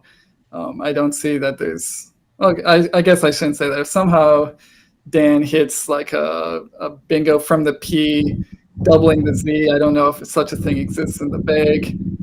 But that would be really cool. Something like that happens and Ben somehow only makes a 2-point play. Maybe Dan can still pull this one out. So Ben does have to be a bit careful here to make sure worst case scenarios don't happen. I'm thinking since there's only 2 tiles in the bag, Ben probably doesn't want to empty the bag here and give Dan the chance of an out bingo. So I would be, I think, expecting a 1-tile play here. Where or what that would be, I guess I'm not sure. Maybe just dropping the N next to WE. Oh, we see him playing maybe a little bit safer here and just playing piling, basically daring Dan to have an out bingo making rungs. That makes sense to me. I guess he also doesn't want Dan to be able to fish again, so that makes sense. I mean, perhaps Dan doesn't have that. Oh, wait, he hasn't pressed his clock though. He's thinking about it. Yeah, we've seen that a couple times. Players trying to fake me out by putting words on the board and then taking them back. But I'm getting wise to them. They can't keep tricking me forever. They do it specifically to mess with you. Yeah, I'm figuring they're looking at who's doing the commentary and deciding which ones they want to mess with and somehow incurred their wrath. But we see Ben changing his play here. Doing something that maybe I was expecting a little bit more, which is just to make a 1-tile play. This is actually a good idea to block the P, which is maybe Dan's most likely spot to get a high-scoring bingo. That's really interesting. Good. I think good idea from Ben. It is very rare in Scrabble to see a play only score 2 points, but I think Ben had a good reason for doing what he did. The funny thing is that Chad has seen Dan's bingo with rungs. It makes the blank a U. It depends on if Dan is going to be able to find it. It won't win him the game, but it will save his spread a little. He does have another bingo on this board through the P. It's not going to score much. It's not going to score as much as the bingo on the triple on the bottom of the board. Stepdads. So if Dan sees that, at least that's still a saving grace for his spread. He gets through the 300 threshold, which is, again, it's uncommon to see players at this caliber to not be able to, reach 300, 350. This has just been a tough game for Dan. Yeah, I think now he's finally drawn some bingo letters and the board is pretty well closed off. He had some really tough turns earlier in the game. I think some turns involving the X, he probably could have done a little bit better. But really, part of this game is having the tiles cooperate with you. And for Dan, that just didn't happen this game. I do think that, Dan's an incredible player. He's really shot up in his rating in the games. And of course, Ben is, he's an expert level player. He's controlled the board. He's done it masterfully. He's made sure that he's blocking off the lanes where Dan can easily bingo. He's making sure that he's, keeping the best tiles for his own success. And this is a masterful game. Yeah, I would say that basically Ben played this game perfectly. And so if you're Dan, it's really hard to win a game against a player who's playing perfectly. You really need the tiles to help you out. Of course, you also need to help your own self out by making the best plays you can every turn. But against a player like Ben, who's not really making too many mistakes, it's a really, really big ask to try to do the same. Absolutely. And I don't know how Dan's feeling about picking that Z out of the bag. This is going to be a tough time for him. I think maybe if he had fished that D, perhaps making honed and eared would have been slightly better. It's 7 more points. I can see why he wanted to fish. I can see why he wanted to get another chance of getting that bingo down. But it's up to Ben now to just make a move. Yeah, and I think all of Dan's best plays. Well, actually, that I shouldn't say that because Dan has curtails and he has rungs. So Dan's going to hit big with the Z no matter what Ben does. So I'm guessing Ben is probably just going to try to maximize his points here. Play something like lining or lignin through floaters and emigre. Try to get rid of as much as possible and try to go out in 2. I'm guessing we're going to see something like that. But either way, it's kind of a tough draw for Dan, who was really hoping to draw a bingo and instead he's going to score nicely with the Z, but I think he would have preferred the bingo. Right. I think it's important for Ben to play something above, so something using that L in curtail, just because otherwise Dan's going to get an easy 58 points with zested. But I can see, he has to block one spot or the other. And I think maybe something like Gil would be better, perhaps. Yeah, I think slightly better. The curtail spot, slightly higher scoring, but not too big of a difference here. Actually, this one actually surprises me a little bit just because with Dan sitting on 2 spots for zested for a lot of points, it doesn't make a whole lot of sense to sacrifice points to block one of them. But maybe That's a good point. Ben is seeing something that we didn't, maybe, or thinks he's seeing something that we didn't. Maybe he thought there was a higher scoring Z play in that spot than there was. Either way, Dan's down to his last minute, maybe spending a last little bit of time seeing if In opened up a triple for him. It's not completely impossible. You can imagine a word with SN somewhere in the middle that would score a boatload of points, but he doesn't have a lot of time to figure it out. Right. He really needs to see that curtails spot and get the S down. So he's doing it. He's doing it. Okay, that's fantastic.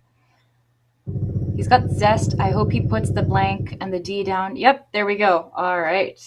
Good job, Dan. He spotted his highest scoring move. Yeah, a little bit of a consolation prize here. It's going to get him a little bit closer. It's also going to get him over 300, which is always important. And I wonder if the reason why Ben played IN was because he was looking for perhaps a clean out in 2, which, I mean, he does have Lingle now that uses all of his tiles, but I don't know if that was worth sacrificing those points. And it looks like he's not playing his out. Maybe he doesn't see it. So if that was the reason, then it wasn't successfully executed. But again, it doesn't matter too much at this point. Dan's going to go out with Na for 8.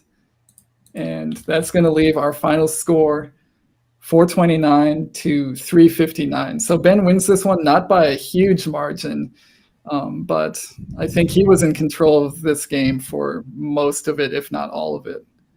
That's really interesting, the way that Dan was able to come back all the way at the end, because the spread was a lot higher in between them. The game seemed to be, Ben seemed to be running away with the game, and Dan was able to, eventually make it back. He did struggle with higher scoring words, but, I think in the end, what matters is he's tried and, stemmed that loss of spread, he needed to spot zested. He needed to get that word down. Yeah, again, kind of disappointing for Dan that he wasn't able to get the bingo that he wanted. He did get some points there at the end to make the score respectable, but a good game from both players. I guess I will say Ben probably played the better game, and he's rewarded with a nice 10-0 record. Dan also hoping to get the undefeated record, but still sitting very nicely at 9-1. Absolutely. I mean, he's still up there. It's nothing to sneeze at. Dan is well ahead of the games, the pack, and we are actually going to see an incredible matchup right after this. Two fantastic players. We've seen Josh Sokol on stream before. We've seen Josh Castellano on stream before, and now they're about to go head to head. We are going to be in for a ride where we can't say their first names. We're just going to have to exclusively refer to their last names so that you guys know who we're talking about. And I mean, Charles, do you think it's going to be an even matchup? Do you think it's going to be a bit of a blowout? Well, we're hoping for an even match, but I guess if I had to pick a favorite, Josh Castellano does have all the Collins accolades. Josh Sokol has all the NWL accolades, and recently, in the past couple of years, switching over to Collins. So our knowledge in Collins is developing, but isn't fully there yet. So I think Castellano definitely has the advantage. I think we're going to interview Ben or Dan or both, just briefly to ask them how the beginning of this tournament has gone for them. Alrighty, let's get them ready to be interviewed. I hope they're happy, with how they performed. I mean, Dan unfortunately played 0 bingos this game, so I'm happy. I'm looking forward to hearing his thoughts on just this game. Ben, of course, being really strategic. Hello, guys. Can you hear us? We didn't hear anything from you, so if you wanted to give us a quick hello, we'll make sure your headsets are working.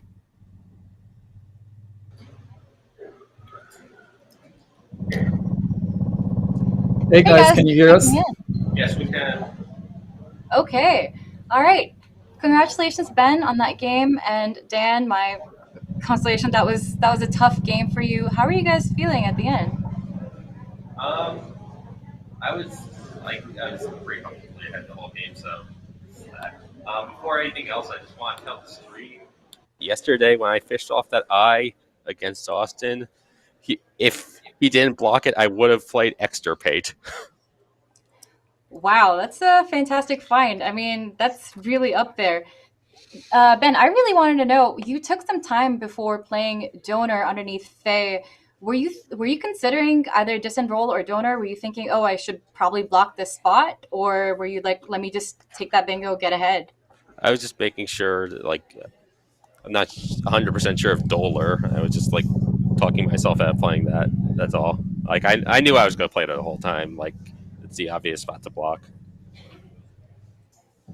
And so what would you say you felt about going into this end game? Did you feel like there was a chance that Dan might be able to take it away from you with the Z and the blank unseen? Not particularly. I just needed to be very careful. That's why I played LI. I just didn't want to draw the Z and have him bingo out or something like that.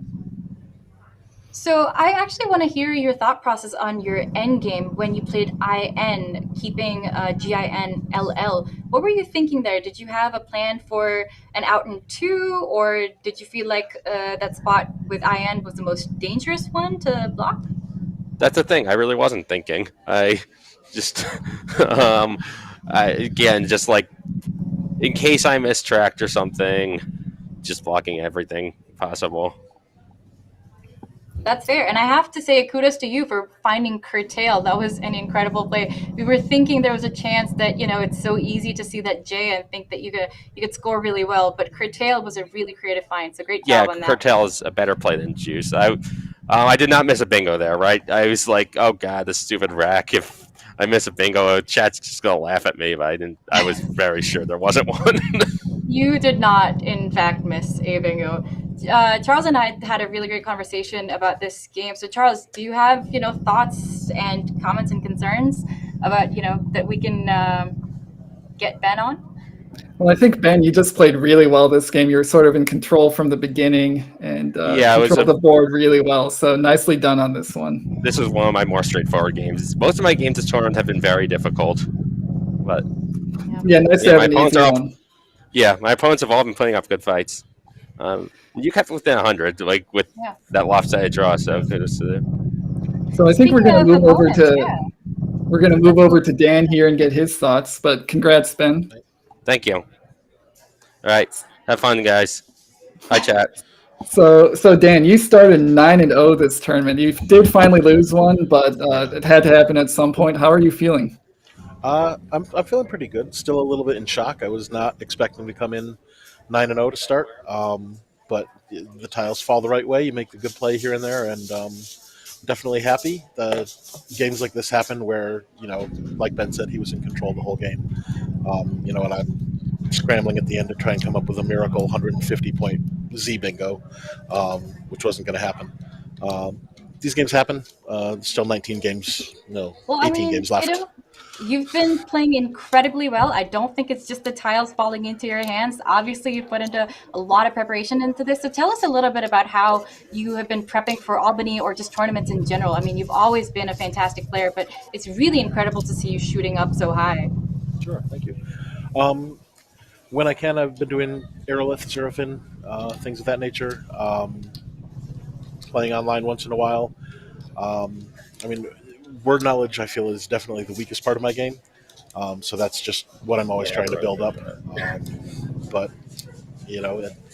I wouldn't say I've necessarily been studying extra hard before this one. It's just all kind of gone the right way. And how do you feel when you play on stream? Do you feel like it changes the way that you play or your considerations? Are you more hyper aware of your game? I think at first, yesterday, my first game, I was a little nervous, but I think what it's actually done is helped me kind of force me to take the time a little bit to be like, okay, actually check if this is the right play. In this game where I played pick at the top, I don't know if that was actually the best play. That was. I was good, great. I was gonna play off one of the S's somewhere to try and cash in the K or something. But then I took some time, found that one, and said, okay, this opens things up, keeps a couple S's. That'll be a good spot. So it's actually helped me slow down, which is not what I would have expected, but I'm glad for it. You love to see it. Do you go back through the commentary afterwards to see what the chat said about your plays, just to see what people said about your strategy? Yeah, definitely. Yesterday, I stayed up a little late and watched the two games I was on, just to see. I always like watching the streams when I'm not playing, so it's kind of nice to be able to see about your own game and get some input from top players in that way. You love to see it. Thank you so much for taking the time to do this interview. Thanks with us. very much. I don't want to cut away without giving Charles a voice. So Charles, your turn, man. You take it away.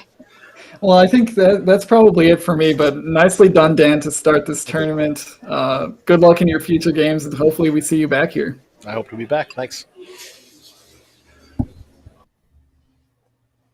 All right, everyone. That was a game and a half. I mean, it really goes to show that the tiles can go anywhere. It's part of it is luck, and part of it, as Dan mentioned, is just that word knowledge. You do what you do with the tiles that you have, with the cards that you're dealt. Yeah, I think Dan basically did as good as he could with what he was dealt. Maybe a few turns could have seen a slight improvement, but really Ben controlled that game masterfully and rewarded with a nice 10-0 record to start this tournament. Exactly where he wants to be. I'm not sure what the prizes look like at this one. I know Bob Lynn, the sponsor, has sort of upped the prize pool for Division 2, but I'm sure Division 1 is fighting for some big cash prizes as well. So for multiple reasons, Ben is happy to be 10-0. And Ben is a really creative player. It's not often that you get to see players who control the board the way that he does. And we're actually about to see another player who does. So we have Josh Sokol and Josh Castellano coming up. So don't go anywhere. This is going to be our third game of the morning. I'm sure it's going to be incredible to see. We all know that Josh Castellano has a fantastic vocabulary. He's been studying, he's been grinding every single day, and Josh Sokol is relatively new to Collins, but there is something that I think that sets him apart in that his games are incredibly fun to watch. He's a really creative player. So let's take a quick look at the standings, and then we can show you the next game. Alrighty, so these have... we're still waiting for an update on this, but you can imagine that Ben is now on top with 10-0. That's an incredible record. Matt O'Connor and Dan Blake right up there. Matt O'Connor has always been an incredible player. He's always been, near the top 5 if he hasn't been winning. And it's nice to see, people like Josh Castellano, who are the top seed, clawing their way back up. What are your thoughts, Charles? Yeah, it's kind of a testament. We say this all the time, but it remains true every time. It's a testament to how tough this field is.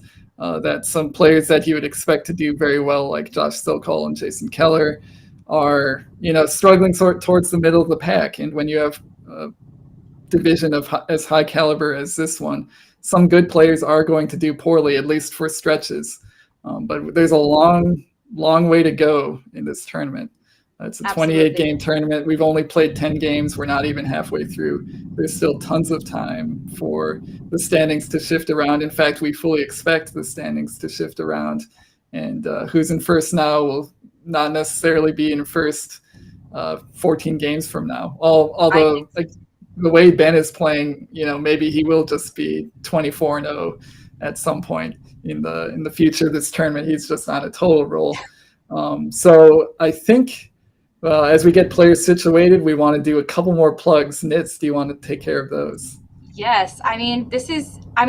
Every tournament is very much a suspense thriller. It's very much a mystery who's going to take it out on top. And if you want to, watch more thrills and get more mysteries and play more Scrabble, learn more about how this strategy works, how people get better at the game, well, you should like and subscribe. Let's Play Scrabble is where it's at. The commentary, the live streams, this is brought to you this time by Bob Lynn, who has been our incredible sponsor, making sure that more and more people come to Collins, more and more people play, so much so that our Division 2 has 20 players. Of course, can't forget NASPA Games and our incredible producer, Josh Greenway and Kieran O'Connor, always directing and producing. They are incredible organizers. I don't know what we do without them. And, you'll see them back in action at the Canadian Scrabble Classic in just end of February and early March. So this is where you want to be. Make sure you've liked, make sure you've subscribed, because otherwise, how else are you going to know? Yep, all of the above. Make sure you hit the like and subscribe buttons. We've got a lot more games coming up in the next few days, and you don't want to miss any of them.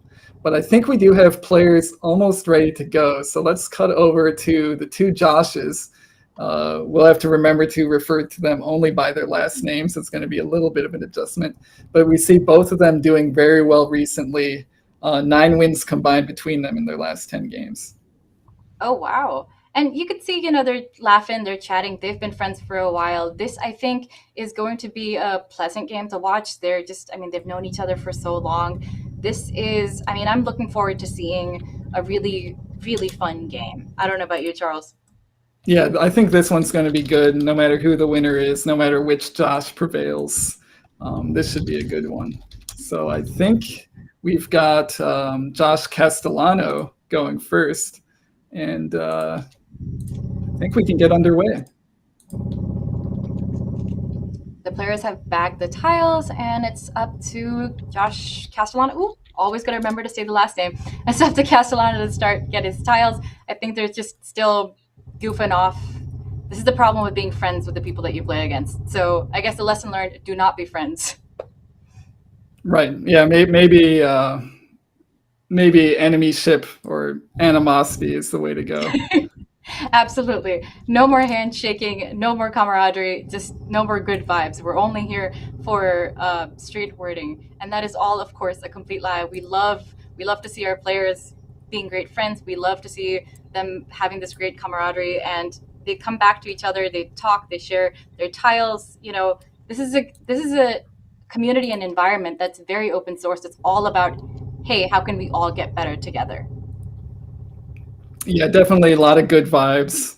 At any Scrabble tournament you go to, we make jokes about it, but it's really not the case. Everybody's got good vibes going on. I do realize that we've still got scores up from the last game, so Nits, you take it away while I try to make sure that this is all under control. Okie dokie. Well, I promise everybody's got 0 points so far, and Josh is struggling with some duplicates. I think he's going to come down with Agog really quickly, but he's put that E next to it. I'm a little surprised that he's doing that. I would have preferred that he played aggro instead, or just Agog. I think in the beginning of the game, like as you play your first move, maybe you don't want to give as many tiles to your opponent to play through. I don't think that that's always the greatest idea. And EAR together have really great synergy. So just slightly surprised to see Castellano play this, and I wonder if Sokol's going to be able to take advantage of this. He's got his Q just off to the side. I don't know if he is going to be able to do much with that, but yeah, so he should just play his obviously highest scoring move here, get those two W's down. Nobody likes him, and he can deal with the Q later. Yeah, no way to deal with the Q other than just play QAT, but with two W's, maybe that's some more pressing concern. So I do like the idea of just playing WoW here. There's a little bit of upside to Josh's rack. If he draws a U, he might have some flexibility with that Q. So not a huge issue to leave it for the time being. Absolutely. And I think this would be interesting to see if Josh can see an incredible 5-tile overlap for his next play. He's a pretty creative player. He is great at scanning the board. There's a word that he can play called blamer, making MOW, ego, REW. It'd be interesting to see if that comes down, if he makes a 5-tile overlap. But if he doesn't see it, just bomb on top, making Bo, a go, and Lu would be good too, I think. Yeah, I think we are going to see an overlapping play here. It just comes down to what Castellano decides to do. There you see, I referred to him by his last name very expertly. Pro commentator here. I'm really proud of you. Thank you. He can do the 6-letter blamer, as you mentioned. I think that is his best play. It's 38 points. It's rare that a play that doesn't hit any double word or triple word scores, and is also not a bingo, scores 38. Also doesn't have any power tiles in it, but he can score a pretty nice size amount of points just overlaying 5 different words to make blamer. We're seeing a slightly shorter play here, but the same kind of idea, 7 fewer points playing balm. Maybe thinking about it, it looks like he's getting ready to hit his clock. I think this is a good idea as well. It is hard to see. And, Josh Sokol has now lucked into that A that he needed. He didn't get a U that would have helped his U out, but he has an A. He can play cat. It's only going to score him 15 points, and he has 2 spots for that, unless he plays cats for 26 points instead. This is going to be a decision and a half. I think he should just play cat. I think he should keep that S. What do you think, Charles? Yeah, I'd be inclined to keep the S here. You've got that nice spot for bombs hooking. If you do draw bingo, it'll play nicely there. You can play cats using the S, making making bows for 11 more points. I don't really like that idea just because it gives up a lot of underlaps. If Castellano has an I, it gives back easy underlaps, probably scoring more than your own play would make, and you're the one burning the S. So I think Sokol kind of he clearly doesn't look happy about it. He kind of raises his eyebrows at it. But I think this play is kind of forced. He doesn't really have much else to do with the Q, and he needs to get it off his rack. I just would have liked to see him play that underneath as opposed to above, because now you can have, like, if your opponent had an X, they could just do XI, or like KI or whatever. So, I mean, if he does cat underneath, I think it's difficult because, there's no front hook to Q, so I think that would have been slightly better. But I defer to the master. These guys are experts for a reason. Yeah, I'm thinking maybe Sokol played it the way he did is because it's easier to hit a 6 down from the Q, hitting the double, rather than like hitting a 6 to the double on top. It basically wouldn't happen. So I think he's sort of guarding against big Q responses from Castellano if Castellano has a U. The downside of this is, I think, and this is a pretty rare downside, it wouldn't come up very often, is QI is a word. If your opponent needs to make a 2-tile fish involving an I, that's a perfect place to do it. And so I'm wondering if Castellano will play LI here, keeping a good set of letters and going for a bingo. I'm curious if that's going to be his play. I think that's a really good idea. LI is the cleanest fish that he has here. And you have a really good point about the Q, leading to 6-tile Q plays. And perhaps that's the correct decision here. The chances of your opponent having a K or an X are pretty low. So the chance of you getting hit there are not that high. It's not that crazy of an overlap. So yeah, maybe Sokol has made the correct decision here. I think you might be right here. And Castellano is in a little bit of a bind here, I would say, because he does have a pretty straightforward fishing play of just playing LI. But he's got to be aware that the board is very unfriendly towards 7-letter words. You can start with a vowel and play above the M in balm, but there's really nowhere else to easily hook. I guess he does have the D to turn Lou into lewd. So there's a little bit of upside there, but this board's not as open as he would want it to be to do a fish like that. Also kind of in a bind because he really doesn't have any scoring plays. So scoring 17 with a 2-tile fish, maybe not a bad idea here, given that he doesn't have a lot of other scoring options available. Right. It sucks to have these low point tiles that are kind of close to a bingo, but they're not a bingo.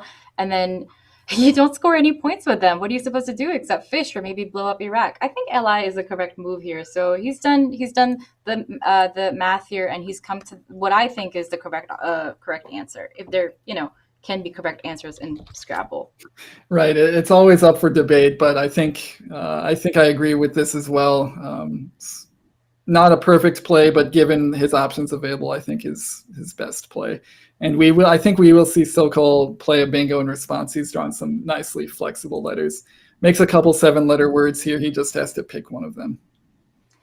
It'd be interesting if he actually played something hooking bombs, or if he did something like wows, because that would give back a triple to Josh. Sorry, it would give back a triple to Castellano, which is why I think the word that he's playing right now is actually his best option. I think it's a great defensive play, and maybe doesn't score as many points as Thorpe's would with bombs. It's only 2 fewer. It's more defensive. Good idea by Sokol not to unnecessarily open triple word lanes. It's a good instinct to have. And it looks like we're on hold. I think Castellano might be accepting it. He's writing it down. He's got some things to think about. So Sokol is waiting patiently to be able to draw his tiles. We could be seeing courtesy tiles, or we could be seeing the hold released. It's kind of hard to say. But we know on our end that Pothers is a word, so it's going to stay on the board, and we can move back over to Castellano. I think part of this might be that Castellano has had a tough run on his first day, so I wonder if part of him is just a little tilted, is second guessing his word knowledge. But we're absolutely gonna see this word stay on the board, which means it's gonna give Castellano a bingo back of his own. Perhaps not as high scoring as he'd like, but still a bingo. And that goes to show Sokol's strategic insight here, where he saw that his opponent fished off 2 tiles, and it was a better move to play as defensively as possible. Yeah, that's definitely something you're very aware of. If your opponent plays 2 tiles for only 17 points, that is sending alarm bells ringing in your head. So Sokol does have to play a bingo on that turn. He's just got to pick the one that gives the least back. And if it does give things back, they're not going to be that high scoring. Castellano does have a 7-letter word, Nardine, on his rack, which doesn't play, but he does spot his bingo of ensnared. Doesn't score very well, but a bingo's a bingo, and I think he definitely has to play it here. So good find by Castellano. Absolutely. It does give Sokol back a really easy place to get rid of 2 of his A's, his V, really clean up his rack and hold on to that blank. He can play avian now, which is a common word, so I expect Sokol to find it pretty quickly. But that's, you have a bingo, you play the bingo. That was the correct move, obviously. And now I'm pretty sure avian's going to come down kind of quickly. Sokol already had kind of set up on his rack. So, or unless you think that maybe he's looking for a bingo through the D, perhaps? Yeah, he's probably trying to figure out if he has a bingo. With 3 A's and a V, it's not great chances, but there's a chance that there's a bingo there. Again, we know that there isn't. Sokol doesn't necessarily know that. He could have a bingo from the L of LI, maybe even something through the H. He's got to do his due diligence and make sure that he's not missing anything. Absolutely. And it's tough to be on stream like this. It's tough to have a blank and be like, oh, does everyone see something that I don't see? Is it an obvious word? And it makes sense to take the time to make sure that you aren't missing a bingo, make sure that you're not making any mistakes, and you play the word that is going to take you, the furthest in the game. And so far, it's a pretty evenly matched game. So Sokol really wants to make sure he finds a bingo if there is one. Yeah, definitely any turn where you miss a bingo is like a big hit. In this case, maybe not as big a hit. Avian down next to Ensnared is 39 points and would keep a blank. That is a really good play. It might even be almost good enough where if your best bingo was only 60 points, you would do Avian instead of your bingo. You would have to make a decision there. So luckily for Sokol, he does have a good backup plan if he doesn't find a bingo, which we know he's not going to unless he comes up with a phony. It's not impossible. Sokol might also be, I don't want to say rattled, but he's probably aware of the fact that he did miss a high probability bingo with a blank in his previous streamed game. Doesn't want to repeat that mistake, although any bingo he finds on this rack would not be high probability. Absolutely. So Avon comes down as it should. He's found his best word here. Great job. And now it's up to Castellano to find his best word. And chat's already pointed it out. Something like Jiao, which is through the A of Ensnared, is a pretty clear-cut move here. And Sokol's taken enough time on his move that Castellano doesn't need to think too hard about this. Yeah, this is pretty straightforward, and I think it's a good idea for Castellano to play this one really quickly. So nicely done by Castellano. And now going back to Sokol, who has drawn another V, so the second of two Vs, and a Y to go with his blank. Maybe not quite the letters he wanted to see. And honestly, even with ideal letters, this board is getting kind of hard to bingo on. Absolutely. This is tough. I mean, to get rid of Avian and then to just draw another V feels like the universe is slightly laughing at you. I mean, the Y can be a boon or a curse, and in this case, it's not the easiest to play off with the V. I think he's probably going to think of taking the other triple on the O column. Maybe something like Veto would be a good play here, even though that Y stays on your rack. Yeah, my first thought here would be, can I get rid of the V and the Y at the same time? Ideally, while playing probably two of the vowels. And at least with the board the way it is now, that's really hard to achieve. In fact, it might be impossible. I would also be looking down from the J to see if there's anything worth playing, like using the V or the Y, or maybe both. Again, it doesn't seem like there's too much there that is really tempting. And so after exhausting those choices, might just go back up to that triple in the top right and say, well, I can at least play one of the V or the Y here, playing something like Veto, as Nits suggested, or Ovate. There's a few plays up there that he can do to sort of reset this rack, get at least one of those clunky consonants off, and keep going for that bingo. The nice thing in Sokol's view is he does have the blank, so it feels inevitable that he'll eventually get a bingo down. It doesn't hopefully matter too much if he's down by 20 points or so. Actually, with this play, I think he should be able to take the lead. So he's still in pretty good shape in this game, despite the fact that he's grabbing his head, shaking his head, making all kinds of pained expressions.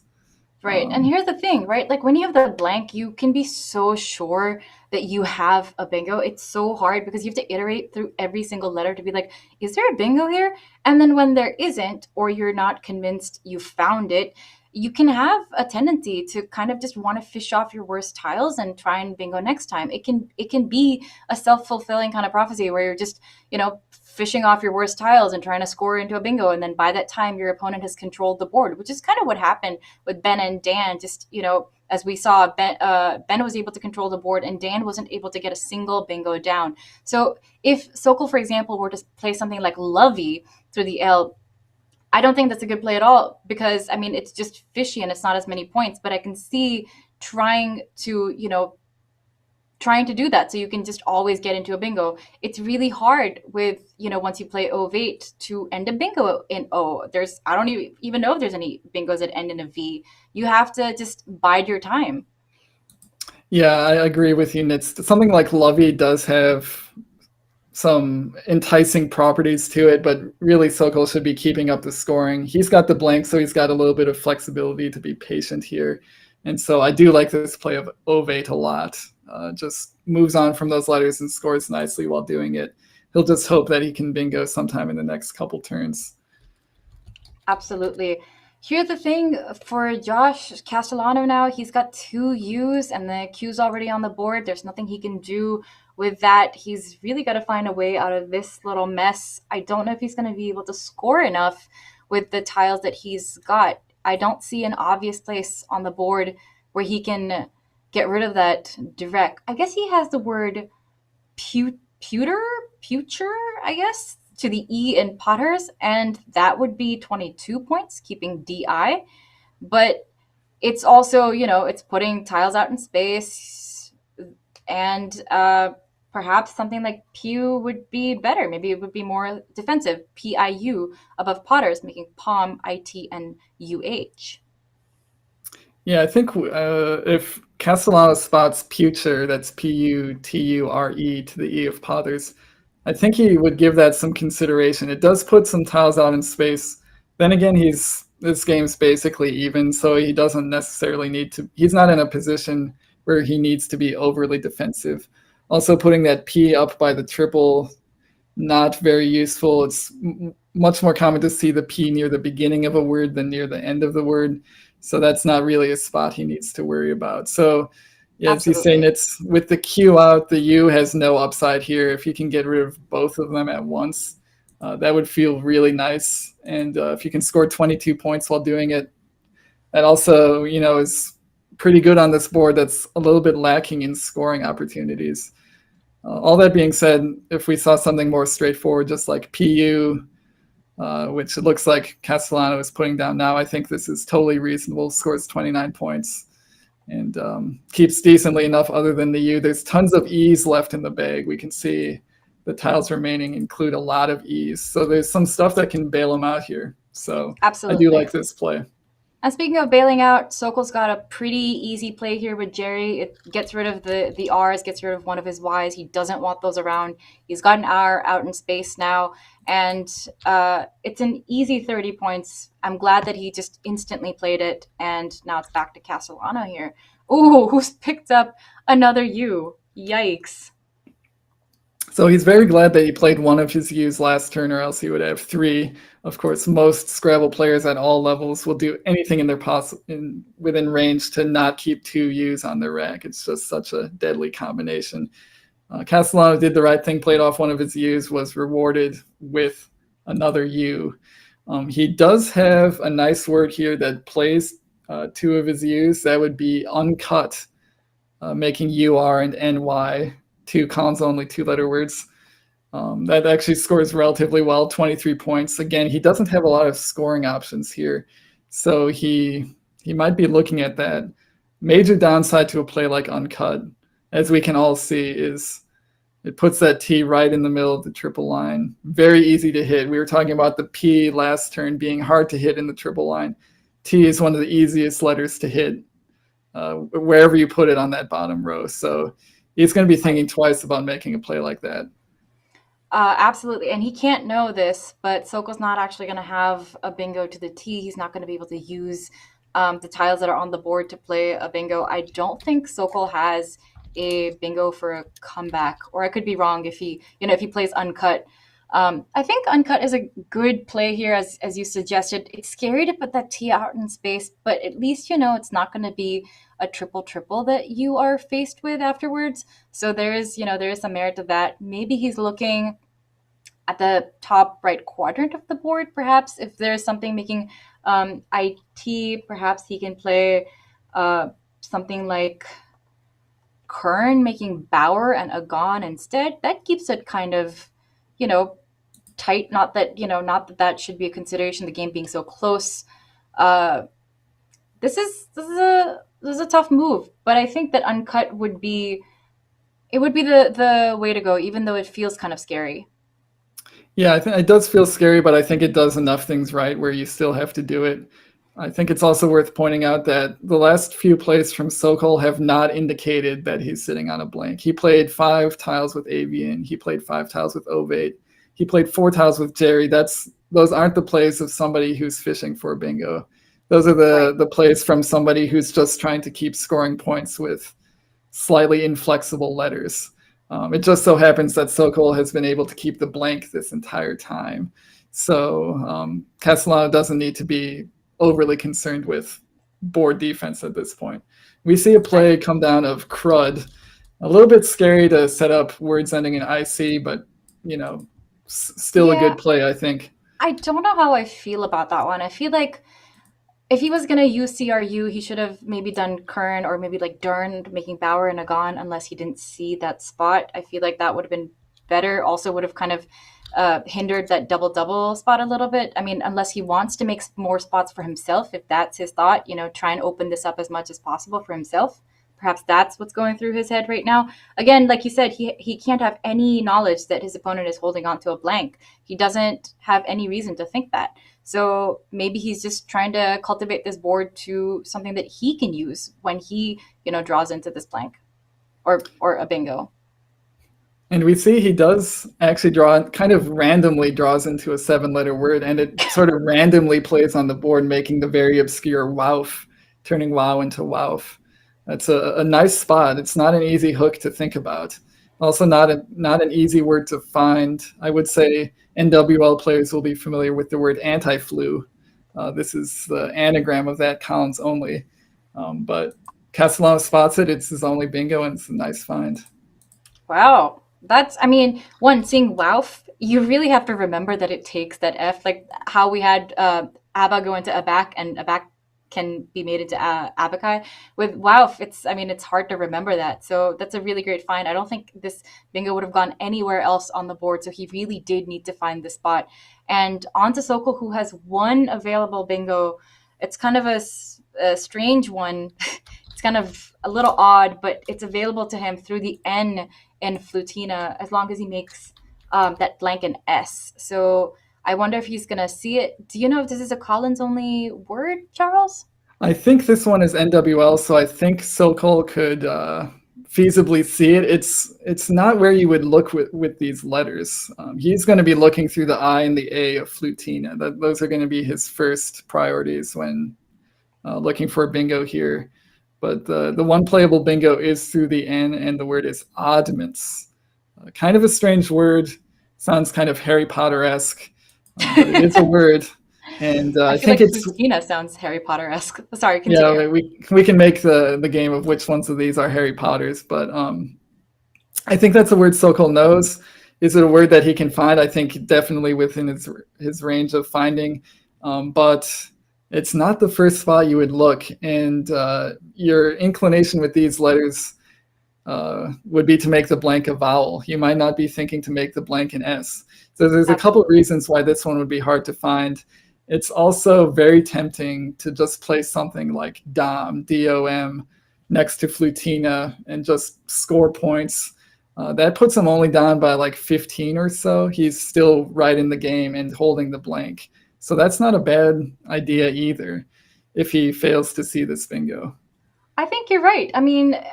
If you think about the value of DET blank, if you play Dom for 35, that's pretty high. You still have a chance to possibly bingo next turn. Maybe you can play, from the L. Maybe you can play it to the C or the R. It's not like the board is prohibitive that way.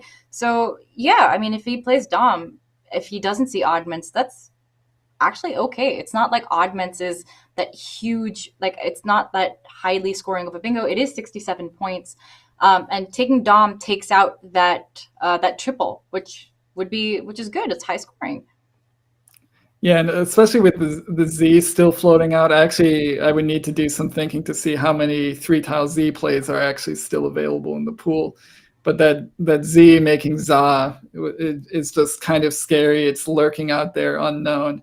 We see Castellano actually has drawn the Z. He does have Bez, B-E-Z, for some ungodly amount of points in that spot if Sokol somehow manages not to play there. But I think Sokol, if he doesn't spot his bingo, I feel like a play there is almost guaranteed. It's really not a spot that you can leave open. So And I even think if, oh, sorry, yeah. Castellano probably is not even getting attached to the idea of Bez right now. He's probably fully expecting that that spot's going to go away. Right. That would be really funny if Oddments did come down because Bez still plays. Oh, yeah, wow. That would be, so maybe Sokol needs to miss this bingo for things to work out for him. Oh, that's a really good point. Right. Because Bez is going to score, as you said, an ungodly amount of points. And it leaves Castellano with that E. We see the tiles dwindling down. It's nice to hang on to that E. You like it. Yeah, and I think there's some upside here to keeping DET blank and then hoping to hit something down from the L. It's relatively easy to start eight-letter words with an L, especially if you've got ED sitting there nicely to end your word. So there's some upside here to not playing the bingo. In fact, looking at Quackle's suggestion, Quackle actually likes, from an equity perspective, playing Dom more than it likes playing Oddments. Now, of course, we have to take into consideration, what those plays open up, what the state of the board is for future bingos, all of those fun things that make Scrabble human. But just from like a pure numbers perspective, Quackle is totally okay with passing up the bingo here. I never know when, that moment is okay for you to pass up a bingo. So, sometimes you can get spidey senses of, oh, I have a bingo here. Should I spend 5 minutes looking for it? Or should I just, play a word for 30 or 40?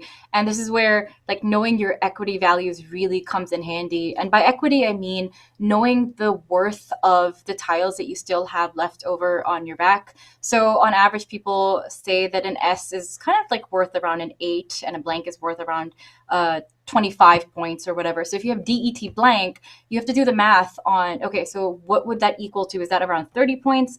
And then if I play Dom for 35, is that more or less than playing a bingo for like 70-ish points? If you see that bingo. At this point, I'd say, you're looking at your clock. It's similar to, or, dwindling down past your opponents. Maybe it's oh my gosh. I think he sees it. Yeah. It's right there on his rack. I'm curious if he saw it earlier and just didn't bother setting it up, or if he's only spotting it now. Sokol has spent a long time on this turn. I think it is a turn worth spending some time on. You can see him at this point. I don't know what to make of his facial expressions. He might just be doing that for fun. But I don't think he's happy with Oddment for some of the reasons that we thought. It opens up too many triples. It doesn't block the triples like you would like it to. And he sees Oddments and goes for Dom, which I think is a very reasonable play here.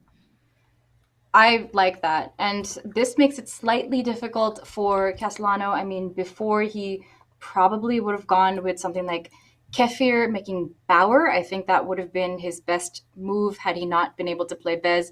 But now with the O next to that N, I think perhaps it might be time to, take a better look at the board, see what's available to you now, and play Bronze instead of Kefir. Yeah, that's actually a really good thought. It's kind of the Z spot, as we figured it would, got blocked. Castellano was probably already moving on from that spot, knowing it would get blocked. But there's a new Z spot after the ON of Dom and Flutina, and it was just created. Castellano has to update his mental map of the board to say where are the spots where I can play the Z, because now there's a new one. Something like Bronze would be really nice. He could also just play Ronz, RONZ, in that spot. I don't think that's a very good play because it keeps BKF on your rack, letters that don't really like each other. Something like Bronze does look like a nice play here. But also, as you mentioned, he could elect to hold on to the Z, hope for better days with the Z, and play something like Kefir, making Bauer. That would have the upside of blocking that L and preventing Sokol from playing bingos down from that L to hit the triple. So a lot of things going on this turn. Yeah, that's true. I don't know if he wants to block that lane because the game is so even. And oh my gosh, we've got Sokol with a blank on his rack. He's gonna be able to come down with Desertic on the board. He sees it, and I think he saw it as he was shuffling, and Chad has spotted it. So Castellan's going to want to keep stuff kind of open if he wants to be able to keep up on this board. It's nice to hold on to the Z, honestly. It's not a terrible tile. It's got great scoring power. And, Castellano studied his equity values, as we were talking about. So he knows the worth of a Z. So he knows that, it's not terrible to play it. Though bronze being his highest scoring move here, I totally understand why he is playing that. And great find on his part. Yeah, nice board vision there to spot kind of an obscure spot for the Z. Scores very nicely. One other factor on that turn for Castellano was Sokol took forever just to play a very straightforward play of Dom. So Castellano's probably got Sokol pegged for a blank at this point, and we see there's no doubt about it now as the blank hits the board. But Castellano was probably thinking, why did it take Sokol so long to play Dom? What was he thinking about where Dom wasn't the clear best play? Must have had the blank. So that always factors into your considerations if your opponent takes forever to make an obvious looking play. But going back to Sokol, he makes his highest scoring bingo, nicely found by him. And he's going to take, or I should say, put this game sort of back within range. He takes a small lead by playing Desertic. They really have been going back and forth. It's just really hard to say who's going to win this. And I know it's easy to put the money on the person with the most word knowledge, but you never know what tiles you're going to draw. You never know how the board is going to develop. And this is just, it's testament to that. It's really down to Castellano to just keep developing this board in a way that is fruitful for him. So, I don't know, something like... This is a strange little spot, but maybe something like OK, making KHI of high and YO might be okay. So OK might be okay. It's 37 points, and I believe it's his highest scoring move here. It'd be interesting to see him. Play that. Yeah, he does. He has the X on his rack, but it's not really doing a whole lot for him. He can't hit any of the bonus squares on the board with the X, so he might be thinking it's okay to keep it for one more turn. Doing something like OK, as you mentioned, it's making KHI. Scores very nicely. It will retake the lead while keeping some scoring power on his rack. At this point, Castellano's probably not thinking about his own bingos. He might be looking at the pool and thinking, oh no, the blank and S are still out.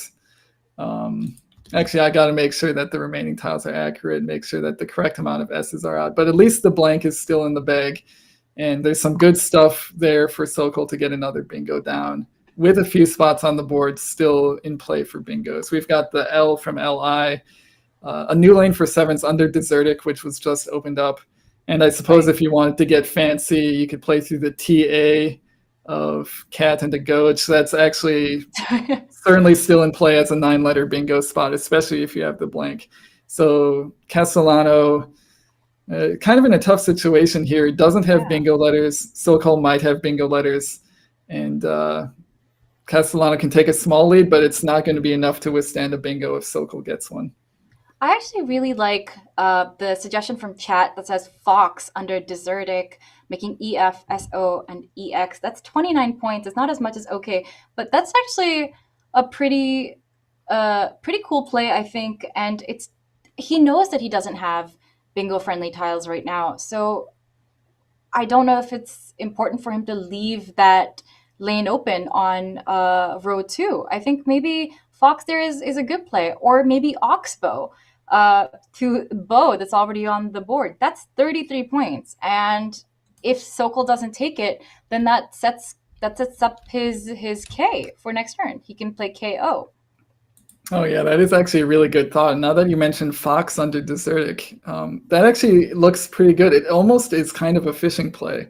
KIST is not great bingo letters, but you can certainly bingo with those letters, especially if you draw some of the E's that are remaining unseen. Fox also sets up Castellano nice to have a bingo spot that only he can use. It has a T, it sets up a T for F, and an S for Fs, both of which Sokol does not have. So it sort of that's creates a fantastic point. Castellano gets a spot that only he can use. I think this is a variation on that theme. He's making it hard for Sokol to play easy 7-letter words under Desertic, while also scoring some points. He also does keep OK in reserve if he needs it. So I think this is a good idea given the composition of the bag and what Sokol might have drawn in terms of bingo tiles. Actually, I really liked what you said about setting up EFT, because he has the S. Okay, yes, there's other S's out, but he has the T, and setting that up for himself was, I think, a really good move, especially since that was, I think, the last T of the bag. So I don't know if I like KOS better than KIST, but he's, as you said, that's a variation on the same thing. It's, he's making it difficult for Sokol, and Sokol's stuck with low point tiles. He's hoping to bingo, but I don't think he's going to be able to on this board. I think he's going to have to fish off one of those ends, maybe get rid of that U. That would be nice. Maybe something like unfixed. Well, that's not as many points, so maybe somewhere else. So I think you're right, Nit. So Sokol cannot bingo here. Sadly enough, he had stuff like Anurin available before it got blocked by Castellano's play of fixed. Sokol is probably going to be looking at playing off NU somewhere, as you mentioned, unfixed. If he knows a lot of columns, he could also play Bronzen and New, so turn Bronze into Bronzen. That would be another option. He actually has NU set aside, so I expect that we're going to see a 2-tile fish here. The downside, I guess, of fishing at this point is that it's going to be very apparent to Castellano what Sokol is up to. It's just going to be very transparent. Hey, I'm trying to get a bingo. I probably have the blank. Sokol has to be mindful of the fact that his play, if it is a fish, is going to trigger some kind of alert in Castellano's head that he'll need to start playing defense as hard as he can. That's fair. I mean, there are 10 tiles unseen. After Sokol plays NU, there would be, for Sokol, I believe, 8 tiles unseen on the bag. And so, Castellano's going to know that he can't bingo with what he's got, or I believe he's not going to be able to bingo with what he's got. So it's going to be very quickly running into the end game. This is a tough spot for Castellano. I think he already knows that he doesn't have a chance of well, I mean, to him, the pool looks still acceptable. I mean, to him, the pool looks like, okay, there's AE, I blank, and so once Sokol plays off NU, yeah, you're right. The alarm bells are going to start ringing pretty quickly. He's going to realize, okay, I am not the one who's favored to bingo here. Yeah, I think Sokol... It's really hard to tell actually who has the advantage here, because both players are kind of have opposite problems. One's very close to a bingo with no bingo available. The other one is not in bingo range, but has to worry about his opponent's bingo range.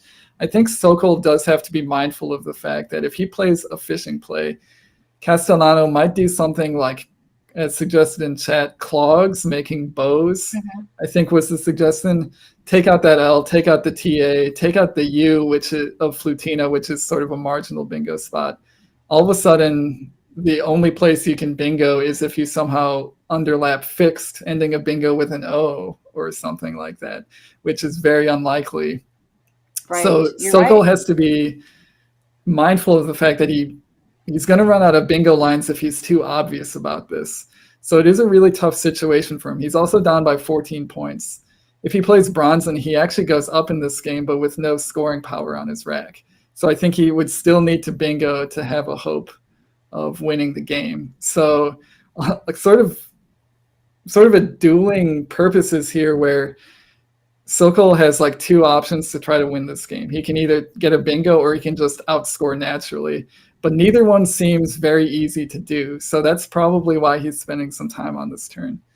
Right. And Chad has suggested playing AN under fixed. And I think that's a really interesting idea, setting up another lane, having that L and having something hooking FA and DIN. That could possibly be interesting enough. It would be tough to get that underlap, I think, under that move under AN. But it's definitely a really good idea. What would Castellano do then? I mean, that would really put him in trouble. Both players are down to 4 minutes and change on their clocks. This is going to be an endgame that you really have to think about. No part of this game has been a runaway. No part of this game has one player been absolutely, dominantly in the lead. Yeah, this one's been very tough, very back and forth. A very nice game to commentate, so we're appreciative to the players for that. But yeah, Sokol, if he does something like AN under fixed, leaving the opportunity to play bingos, 7-letter bingos, underlapping those words, it might be a little bit of a long shot. He needs to get the consonants and vowels in the exact right place, but it's a threat that Castellano can't really ignore. And so we think Sokol do something slightly different. I think this is another decent idea that gets rid of the U, which is really hindering your bingo chances. It does create a new line for 8s if you get it exactly correct. If you have perfect letters for the N that you just put out in space. But it's not an ideal bingo line. So it's sort of splitting the difference. It also only scores 6 points, so the thought of possibly outscoring Castellano is probably over at this point. Yeah, you're right. I mean, the difference between Bronzen and NU, which is 21 points, to Fun, which is 6 points, that's pretty steep. And he needs to keep up the scoring pressure, knowing that he's got these low point tiles. He needs to be able to bingo. He has no other option to win except bingoing. And now I think Castellano wins pretty comfortably if he plays Funk and Locks. I think he's going to win if he plays Clogs, as the chat suggested. He really, I mean, he's going to have to iterate through the tiles, but it's a vowel dump. I mean, Sokol's going to have a really, really, really hard time getting a bingo, and I think Castellano's going to go through this permutation pretty quickly to be able to see, okay, I don't think Sokol has a bingo that that's going to win him this game. Yeah, it's kind of bad news for Sokol that the tiles unseen to him waiting to be drawn were just a bunch of vowels. Really, he wanted one of those S's for sure, but just any of those other consonants would have made his life a lot easier. But Castellano was sitting on all those consonants. We see the unseen tiles, or the remaining tiles in the top left of your screen. A whole bunch of vowels, an I, and a blank. Really, the only place that Sokol could hope to bingo is through the L of Lee or the N of Fun. So I think with his remaining time, Castellano is just going to make sure that there's no bingos there.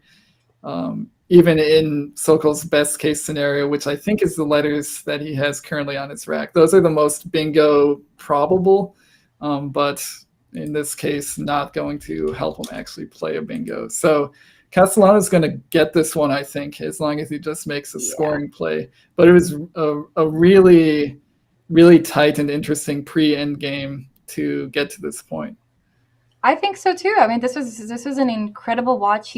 As you saw, he's writing down, I think, the unseen tiles. As long as he's tracked correctly, he's going to be able to see there's no bingo that's available to Sokol. I think that's what he's doing. He's just permutating, and he's just making sure his tracking's correct. And hopefully he'll be playing a word soon. It would suck if he lost the game on time, but I think as long as he's playing, playing valid words and playing quickly enough, he should be okay. Yeah, he's still got enough time on his clock to make plays without having to panic and accidentally throw tiles all over the board. Maybe the worst case scenario is in your haste to play quickly, you spill your tiles everywhere. You have to pick them up off the floor while your clock's running, all that fun stuff. But I think even if Castellano has a couple blunders like that, he's got the scoring power on his rack needed to win this game. I don't see how Sokol will score decently next turn, even holding the blank, just because his letters are kind of inflexible. There's not really anywhere to go on this board unless you're hitting a bingo, which we know Sokol isn't. So right. I think the highest he's getting is something like Tenier or Mini or Loney under bronze, making BE. I think he doesn't have many other options. Locks, I think, is a pretty good play here.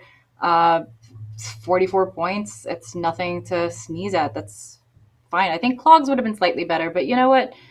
I mean, a play is a play. You want to Yeah, get the points. You want to make sure you don't go over. Yeah, I think this is a good idea, and I think this is a good play to make under pressure. Just take the points.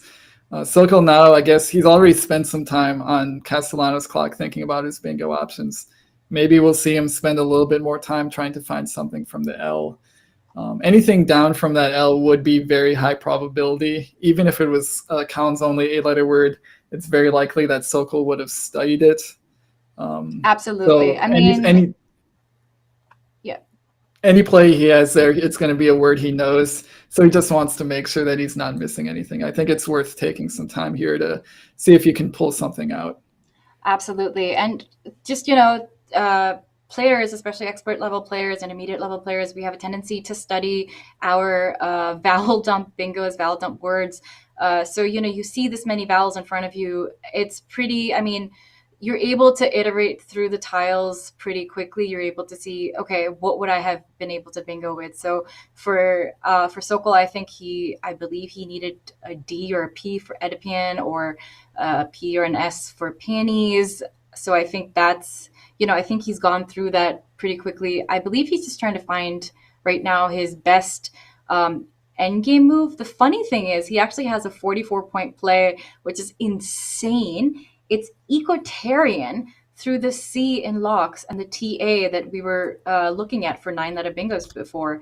Ecotarian is 44 points because this is an insane play. It's a double-double, and I don't know how easy. I already know it's not easy to find. I mean, I'm personally never finding that word. I'm not even looking in that direction, Like I'm probably just thinking, can I end a word with like clocks or something, or flocks, so I can just, make some points. Yeah, Ecotarian, a very hard find. I actually just had to look that one up. It is Collins only, so a Collins only 9. The chances of Sokol actually knowing that word, pretty slim, although I guess not impossible. It is a high probability 9-letter word. It's 119th in the list of all 9-letter words in terms of probability. So if Sokol did on a whim study the 500 most probable 9-letter bingos, there's a possibility he would know that word. Other than that, very unlikely to spot it. Even if somebody knew that word cold, very hard to find with a blank involved and with multiple disconnected letters sitting on the board. There's a lot of reasons why that one would be tough to spot, and it doesn't even win him the game. So it's not a game-losing play to miss the crazy disconnected 9-letter non-bingo double-double. There's a lot of adjectives to describe that play. That shows you how crazy it is. Not a game-losing miss if he misses it. So just kind of an interesting side note, I think, to what has been a really interesting game. Right, absolutely. I think here he should just play something like Oni, O-N-I-E, making, oh, wow. So he did spot, is he gonna, whoa. So I think he's trying acetation, which is a good idea because acetate is a word. But this is not a word. It's a really good attempt, but not a word, sadly. Are we gonna see Castellano challenge this is the question. I wonder if he leaves it on the board, does he have to leave it on the board? He's only got 4 seconds left. He's going to go overtime. Oh, geez. Okay. All right.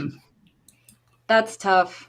I mean, he knows he can just play a word and just be done.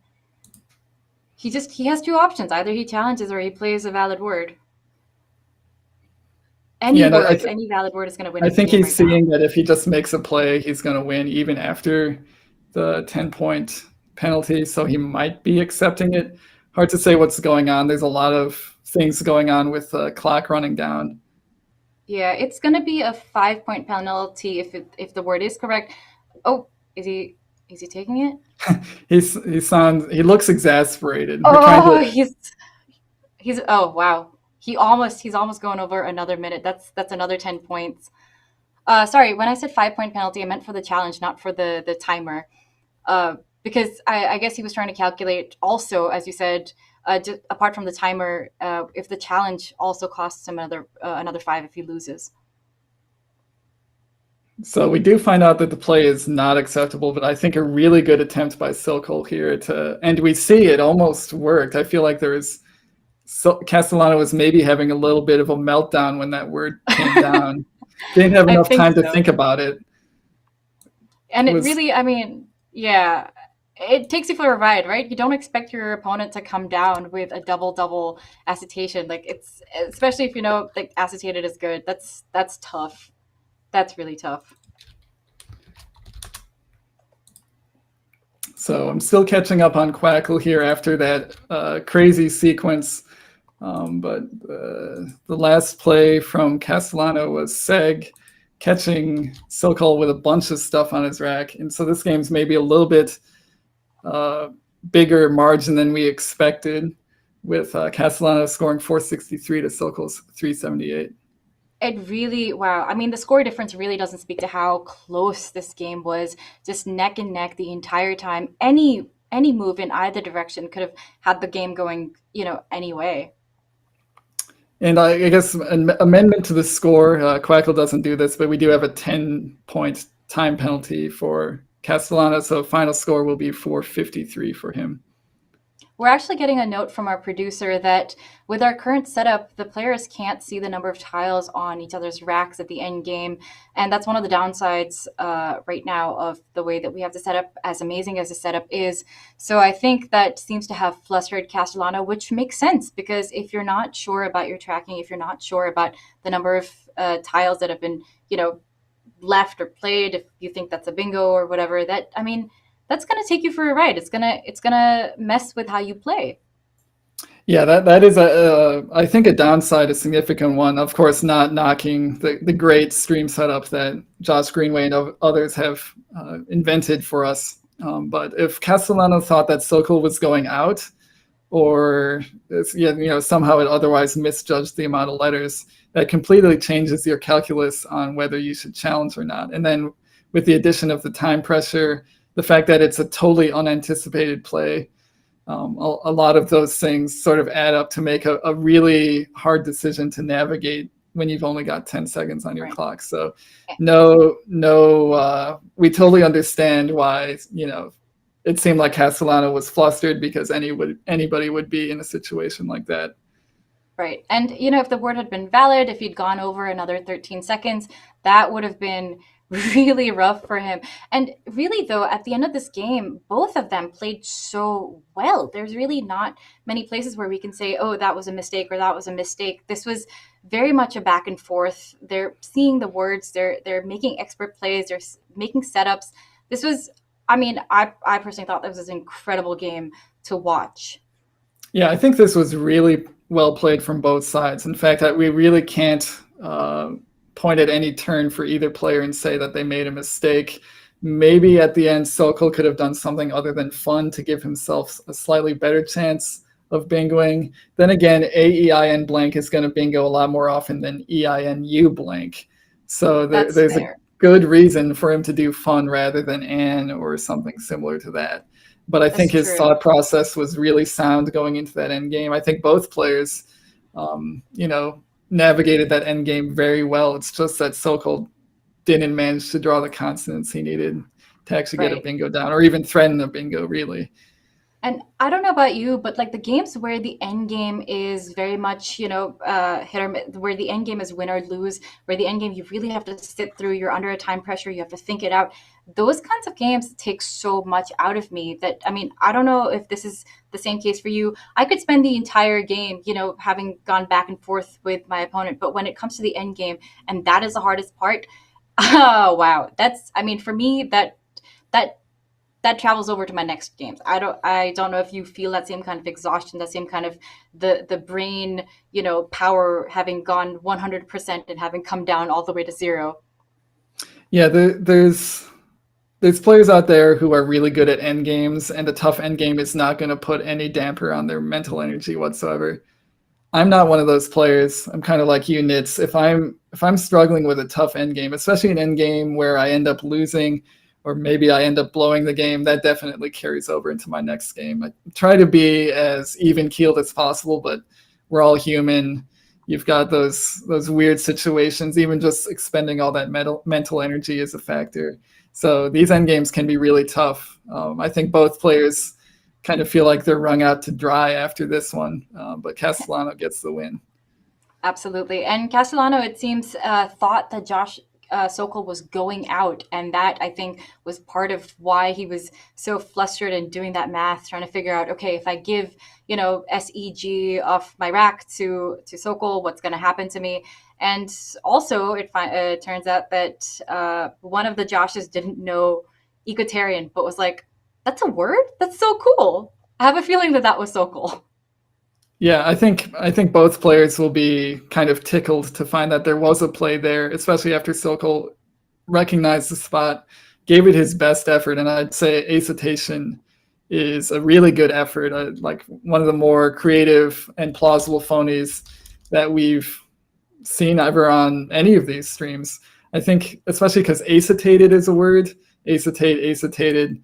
There's no reason acetation shouldn't be a word. So a really nice idea by Sokol to create some complexity in the end of this game that totally caught Castellano off guard.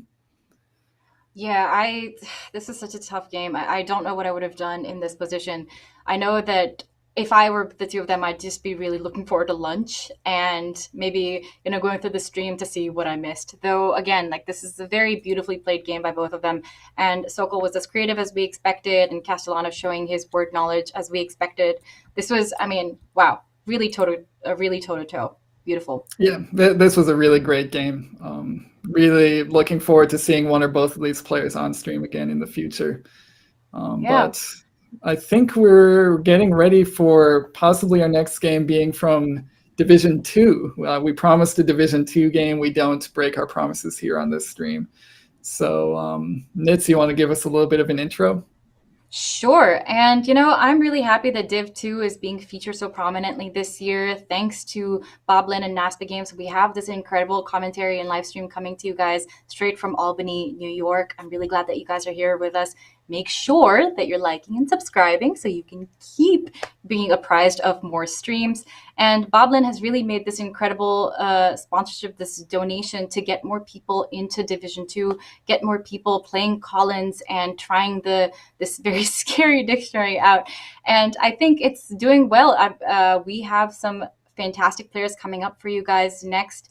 There's going to be Cheryl Melvin, who seems to be at the top of the field, who's going to go against Morel Hunot. I don't know a lot of French, so my apologies for messing that up. I really like Div 2 games. I think there's a tendency for people to expect players to know what the computer is going to say and play exactly like an engine would, but there's a lot of heart and there's a lot of style to Div 2 plays, especially, you're taking into account that not everyone has a perfect knowledge of the dictionary. We can't expect people outside of Nigel Richards maybe to have a perfect knowledge of the dictionary. So when you see Div 2 players, you get to see a side of Scrabble that is achievable, a side of Scrabble that is still fun. You still get to come hang out with your friends, and you don't end up devoting 8 or 5 hours a day of your life to learning the dictionary, Yeah, it definitely shows the viewers out there. I think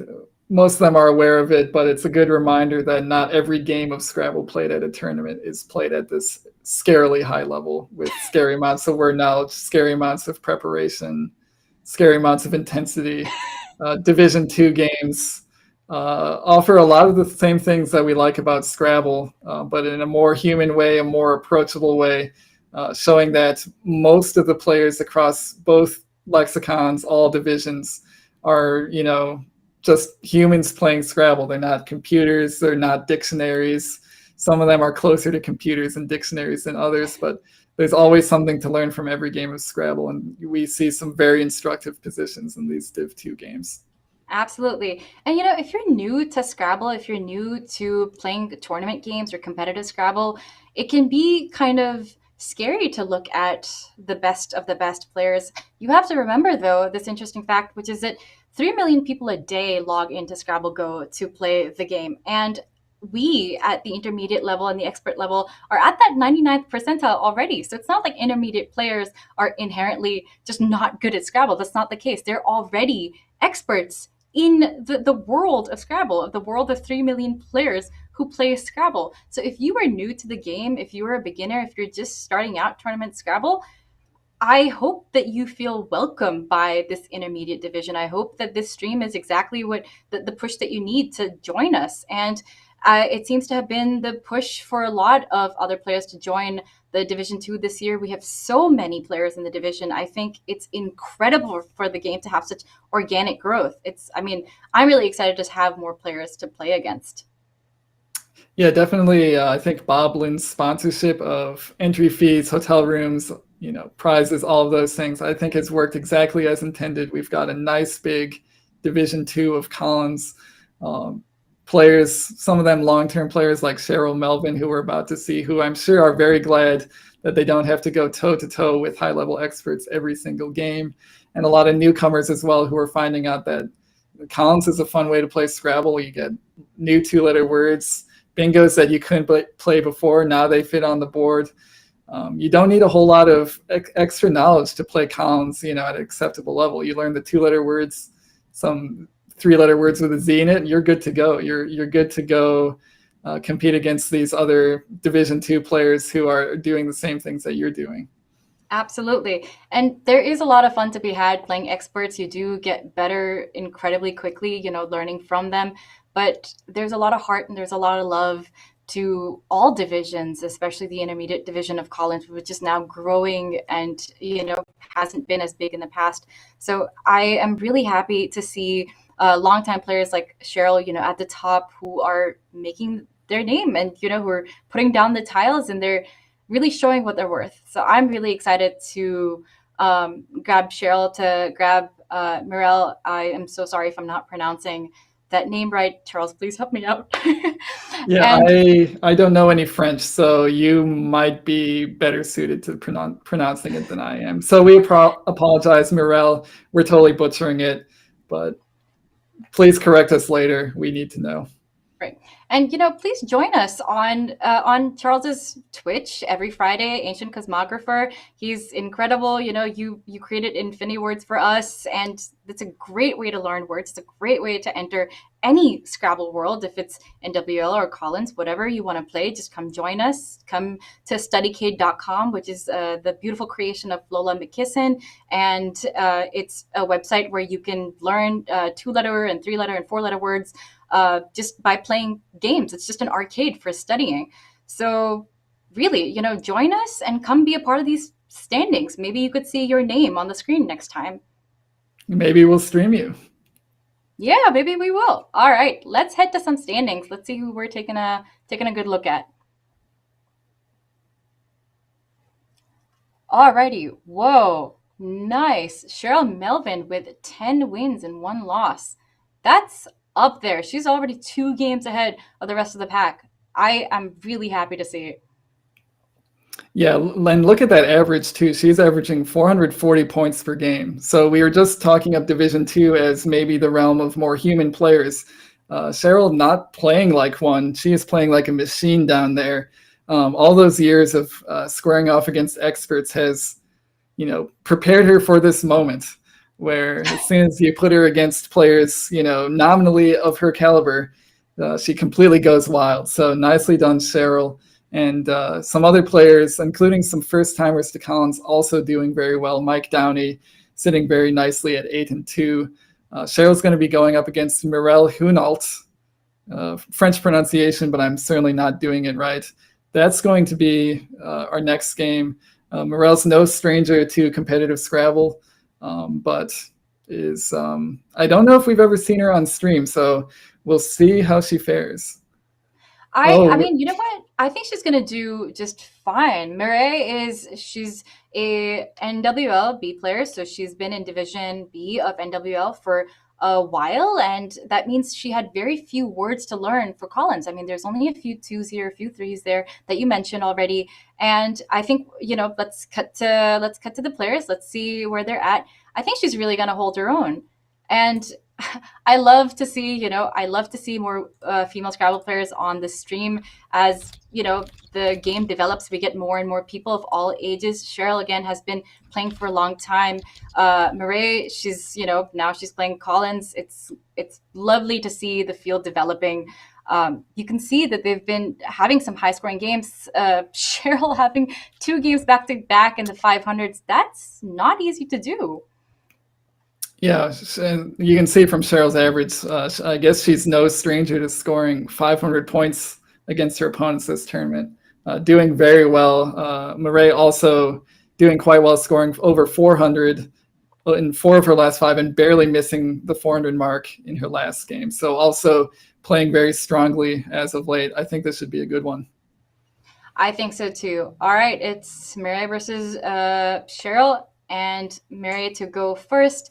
Love to see the tiles all squared away, and I hope there's some great tiles in both their favor. Yeah, you never know what the tiles gods are going to do, though. We definitely like to see it if both players get their fair share of the good tiles. It just feels a little bit more fair. It shows to the viewers out there that sometimes a game of Scrabble can actually be fair, and it's not always some unfair trick being played against you by the tile gods.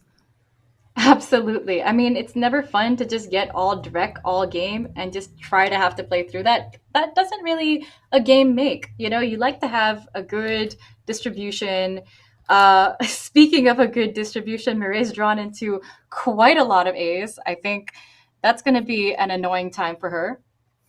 Yeah, then this will be maybe a little bit of a check to see where she's at on her Collins only 4-letter words. And actually, she does spot it. So, wait. She grabbed WAAC and then exchanged them. So for those of you out there who don't know too much Collins, WAAC is a word, and it's one of the weirder ones in there. In fact, you could make an argument that it shouldn't be there at all. But it was a playable word and would have been better than exchanging here. But I don't blame Marae for just wanting to move on from those letters. That's fair. Sometimes you just want to go with, like your first thought. You don't want to waste too much time if you're not expecting to find a word, especially for somebody who's new to Collins. Those letters they're unhappy looking. You really don't want to deal with them. So now it's up to Cheryl to figure out what she wants to play. She's eyeing Combs, but I would like to see her play Combi or Combi with that I instead of the S, but that's a little bit of an obscure word. So I think Combs here makes sense for her. Yeah, unless you're really familiar with your obscure 5-letter words, combi or combi, however you say it. I think it's combi. It's a noun. It's not really a playable word. Meanwhile, this does some good things. Scores a lot of points, gets her off to a nice early lead with 28 points. Keeps a vowel and a consonant, so hopefully no disasters coming at her from the bag. I think this is a good way to start the game for Cheryl. Absolutely. And we've got Marae. She's got AVE off to the side. She identifies that those are the tiles that are not going to help her here. She doesn't want to keep those on. I would like her to play something like Maven from the M, which I think is a common English word, or something like Nove. I'm not aware of if that's just a Collins only word, but I expect to see the tiles AVE come down just so that they duplicate the A and the E and also get the V down. Yeah, I think Marae's showing some good rack grooming instincts here. By rack grooming, I mean trying to get rid of your bad non-bingo letters while keeping your good bingo-y letters, hopefully bingo sometime in the near future. I think some good instincts here to want to unduplicate the A's and the E's and get rid of the V. Downside is she doesn't have a ton of places to do it. We see her playing Save, which is one of the ways to do it. She could play Cave. As Nits mentioned, something like Maven might be her best play, but still only 18 points. So, not a huge improvement over something like this. I think this is a good instinct. Kind of a downside to it is it blocks the S for her own future bingos. Maybe she would like to leave that one open. Right. I wonder if Vase may not have been a better version of Save, just so that it's not giving back that double so easily, to play through. Though I guess, Vase would take a hook. So I see Cheryl trying to get her eyes out. You don't want those eyes in your life. So dirtied is, yeah, it's a really good find if you want to get your eyes out. Yeah, I think this is a really good idea. Gets rid of the duplicate Ds, actually gets rid of both of them. Also, 2 of her 3 Is.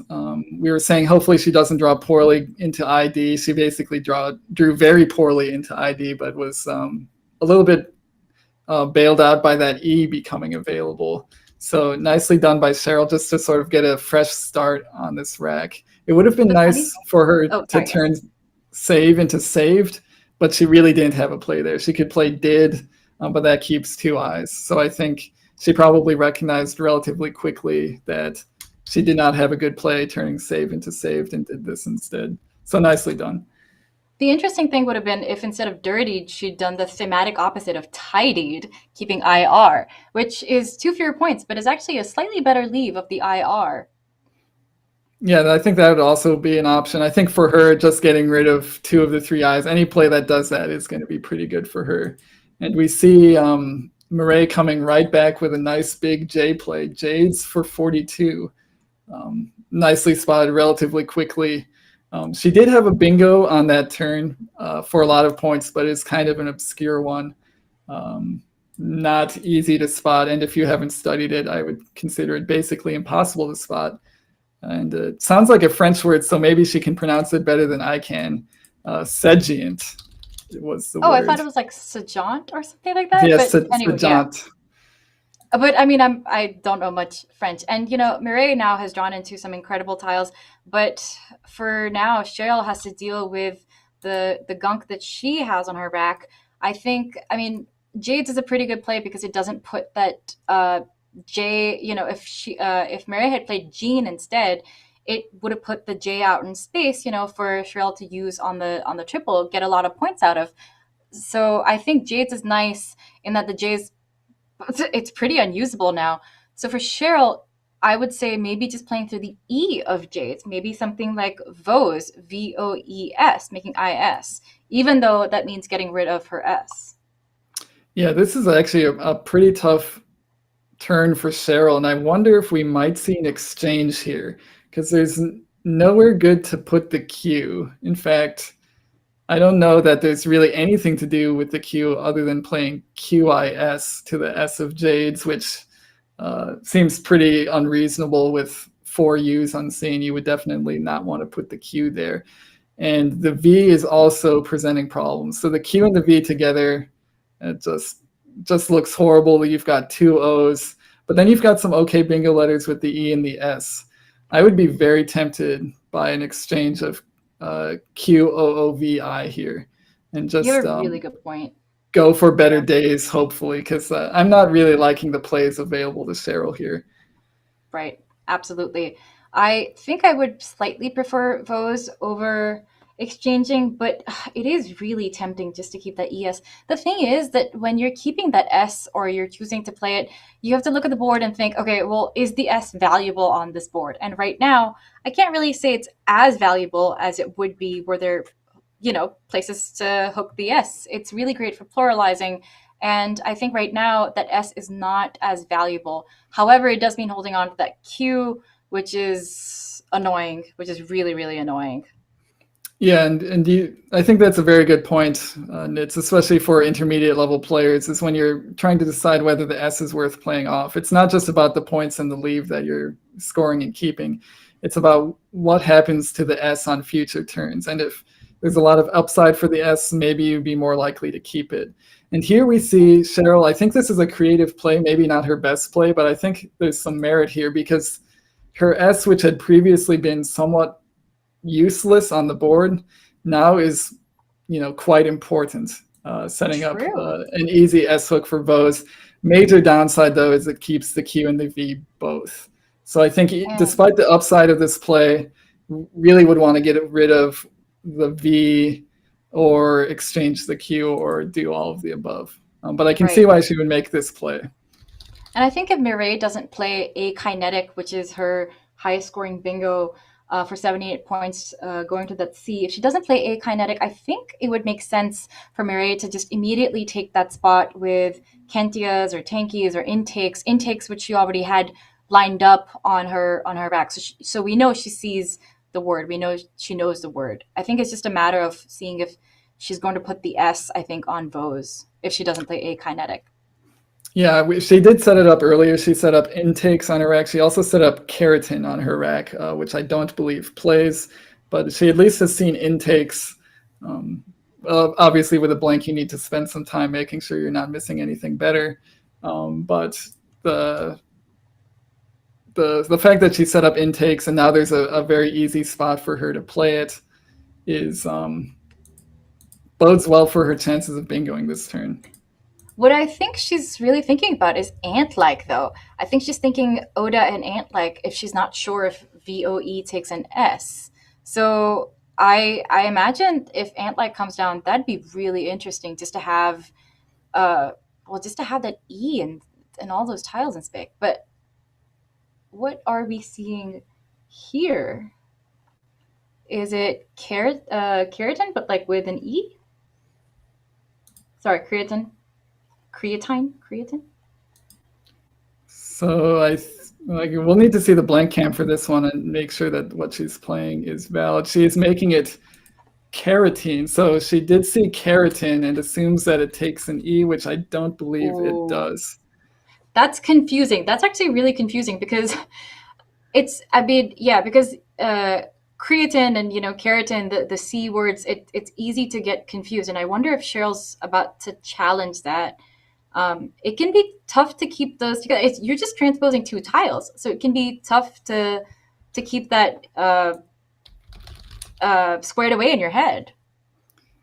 Yeah, that one is really tough. It's hard to keep all those straight. I think Cheryl is accepting the play. She was recounting it to see that Mireille's scoring was accurate. So I think we're going to see this one stay on the board. So I would say nicely spotted by Mireille, just it happens to be phony.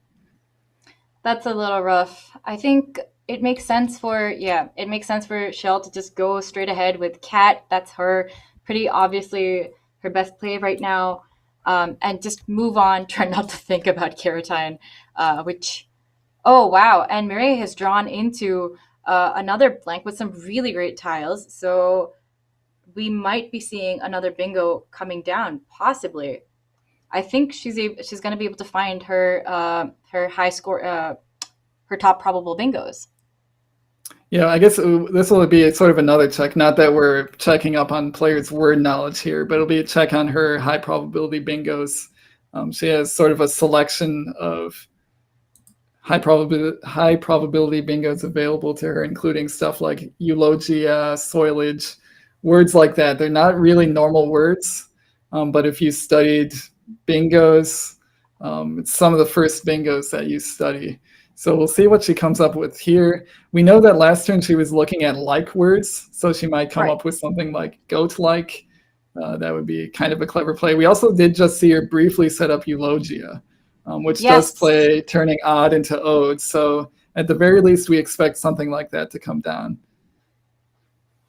That's a really incredibly quick find for her to know eulogia, to have that set up. I think she's maybe thinking about, do I want to put an A out, in the triple line like that? Maybe I want to play something else. Maybe she wants to play eulogia to the E in Keratin instead. That's 2 fewer points, but it doesn't, leave as many floaters out. And maybe she wants to take that lead and hang on to it. Yeah, very good points. And I think she's also probably thinking about whether she has a double through that R, the blank R in keratin, which is phony, but staying on the board. Now that it's there and it's not going away, that is maybe the most fruitful spot for her to hit a bingo if she decides to do it. And what are we going to see here? I wonder if goalie years? Is that what we're looking at?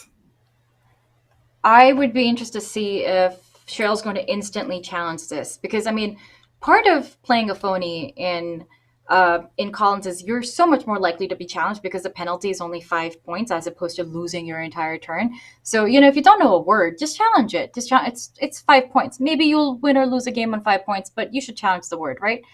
I'm excited to see if Cheryl's going to instantly challenge that. So we're waiting for the clocks to be available, but I think if we see the players put their tiles down and move, that will be evidence of the challenge. So Mireille's clock is still going. I think she's going to count, and then it'd be Cheryl's turn to go ahead and say, "Okay, I challenge this or I accept this." I did read her lips there. She did say challenge. So we're going to see this one come off the board. We were saying Mireille should be looking for double doubles. It turns out that was kind of a false hope. There was no double double available. So she decided to make one. She's making her own best play, as I like to say. You love to see it.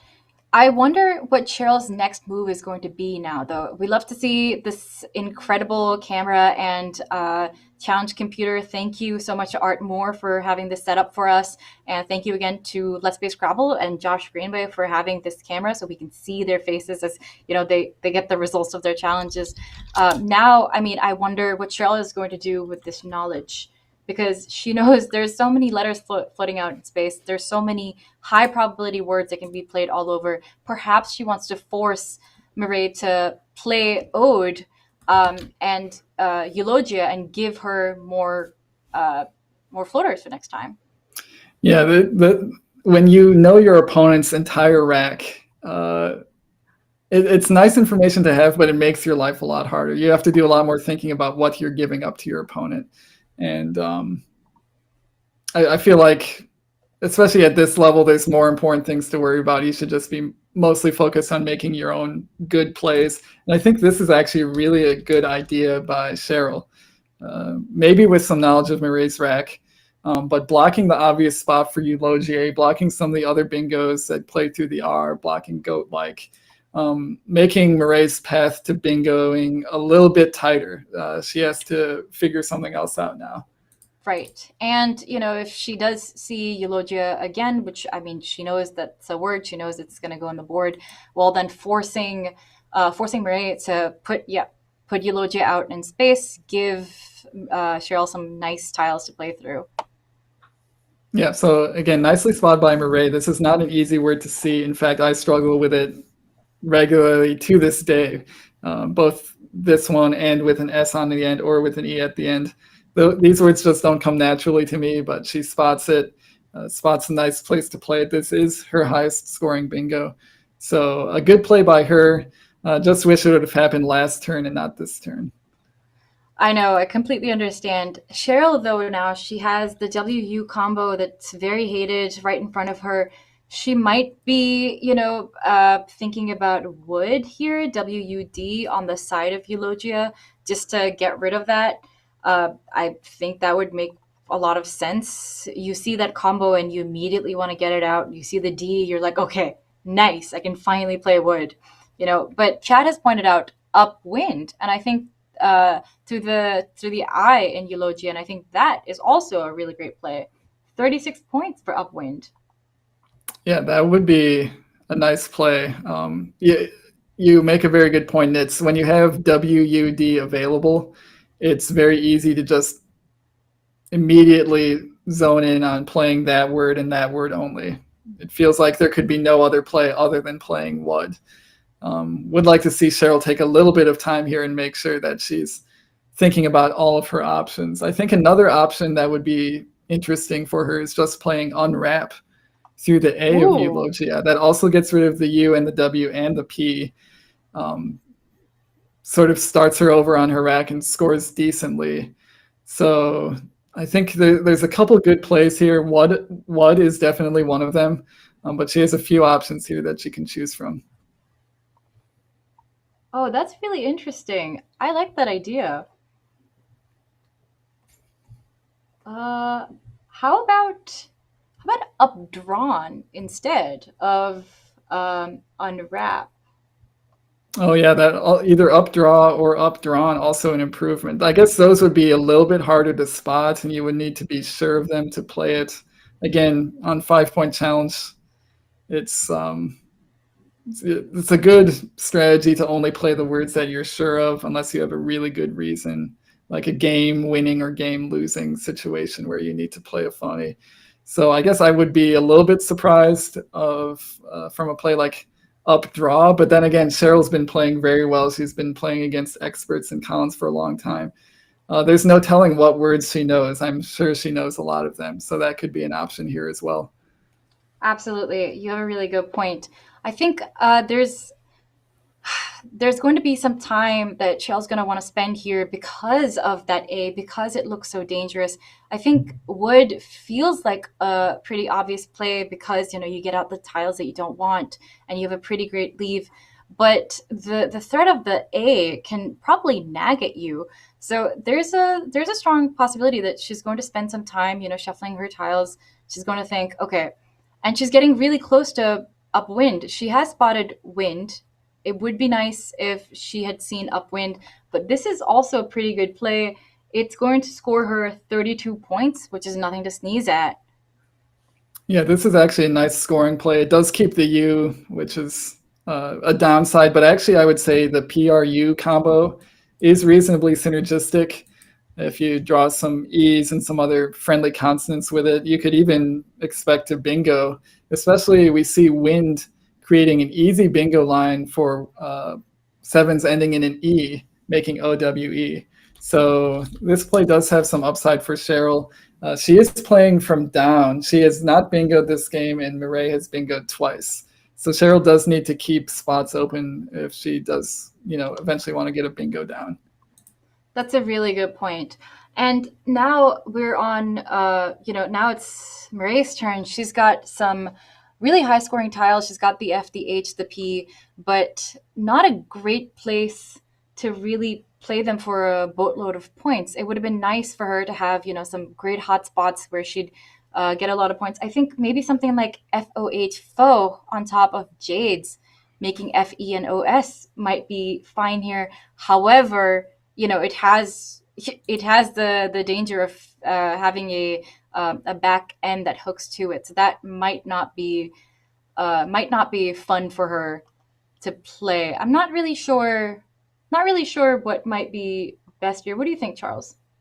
It looks like she's thinking about possibly a similar play to what you suggested, which is just hop on top of Jades. That would take an E for hope, which is kind of scary. But we can see that Mireille holds an E and Cheryl actually does not have an E. So maybe just through good fortune would not be as damaging as it otherwise could be. But plays up there in that corner are kind of hard to make because you're hitting the double word. That's nice. But then you're giving your opponent access to the triple word, which is, even worse. It's going to be worse than whatever you're doing. So You're not usually going to come out ahead in an exchange like that. So I like this idea a little bit better. You are giving up the triple, but it's just forcing Cheryl to play from the F, which isn't as bad as some of the other options after some of those other plays. Right. It would have been really cool to see her play foyer through the Y. I think that would have been a really clever find. But once there's a blank on the board, it's really hard to see what letter it is. I personally would love to just put a sticker on top of it, be like, oh, okay, now I visually know what letter this is. Because otherwise it's just, I get confused sometimes. So the F being out in space is actually really great for Cheryl. She's already got the UTZ off to the side. Futz is a fantastic play for Cheryl. Getting rid of that U, she scores really well with the Z. I hope she ends up playing it. And she's putting it down. Fantastic. Yeah, I think this is by far her best play. Gets rid of the U in addition to scoring a lot with the Z, and sort of puts her in a position where she doesn't need to gun as hard for bingo as she did maybe a couple turns ago. She's only down by 11 points after Futz. It's kind of close to an even game here. And Cheryl's got to be feeling pretty good about how this has gone for her in the past couple turns with volleys, wind, and Futz, all very nice plays. Absolutely. And I think Mireille, she has some obvious plays off to the side of OW, as you'd mentioned previously, that sets up a really great lane. But I don't think Mireille should actually use that spot. I think, oh, wow, okay, she's going a completely different direction with Hill for for 24 points. I absolutely see the logic in that. The vowel consonant ratio is pretty even. She gets rid of some tiles she doesn't want, scores well. She keeps and R. Those are good tiles. They have good synergy, and you can always do own like a bingo ending in OWN next time if you draw the tiles. Yeah, I think this is a good idea. I like playing in that spot. I guess in her position, I would keep the O. I would just stop at Hill to make sure that I don't get overloaded with consonants on my next turn. We do see that she drew 4 vowels. So my advice actually would have not been necessary in this particular case. She drew plenty of vowels to go with her 3 consonant leave. Now we're looking over at Cheryl, who we were just saying she doesn't necessarily need to bingo to stay in this game. Even after Mireille's play, she's only down by 35 points. But she did draw some tiles that look like they could be bingo prone, or at least are very close to, especially if you were to throw an E into that mix, you would feel like you were very close. So absolutely. Cheryl's got some flexibility that she didn't have. This is going to be interesting to see how she deals with this this problem. I mean, maybe I can see her playing paint through the IN, of wind and eulogia. Maybe that makes sense. Create 2 spots that are kind of, she keeps the S, so she can do paints next time. There's a spot under the P, so even if Mireille takes one, she gets to take the other. I think maybe she could play something like Cope, KOAP, something like that for 27 points is also interesting. The funny thing here is, though, like, I don't think Cheryl has any candidate plays that are going to stop Mireille's bingo that play to OWN. So she has a bingo of her own, a pretty insane bingo. It's kind of hard to find. I'm not expecting people who haven't read the dictionary through and through to find this one, but I'd like to see her play something like Cope or Paint, I think. Yeah, I do actually like Paint here quite a lot. It plays nicely into the letters that Cheryl keeps. We can see from the remaining tiles that she holds the final S. All the remaining S's and both blanks have been played. So doing something like Paint gives her a spot that she'll be able to have kind of free reign to use unless Mireille zeroes in on blocking it. So there is a lot of upside to playing something like Paint. Of course, we would love it if everybody was able to know and find the word parashot. Parashot, I think, is a Hebrew word through the H of Hilo. But, that's not realistic. Only a few players in this tournament would even have a shot of, I shouldn't say only a few, but a limited selection of players in this tournament would even have a shot of finding a word like that. So barring a miracle find of some crazy obscure word, I would like to see something like Paint come down. We see Ova come down. This is a little bit of a departure from the other plays that we were suggesting. Right. And I want to say I do appreciate your pun with the shot. So thank you for being constant entertainment. I really would have liked to see Cheryl kind of try to keep the scoring pressure up, trying to get something maybe in the 20 points range. I know she really wants to keep those bingo prone tiles. She's got that last S. But, oh, wow. Okay, so Mireille is coming down very quickly with Padre. I mean, that makes sense, right? I mean, Parayan is hard to see. It's not like the easiest word to know. I wonder if it's Collins only. I'm not really sure. I can see why she wanted to just, get rid of some tiles, move on, put some maybe time pressure on her opponent. That's definitely a strategy that we've seen before from players on stream. So Parayan is a Collins only 7-letter word. It is high probability, but it's another one that's really hard to see. No shade on Mireille for missing that one.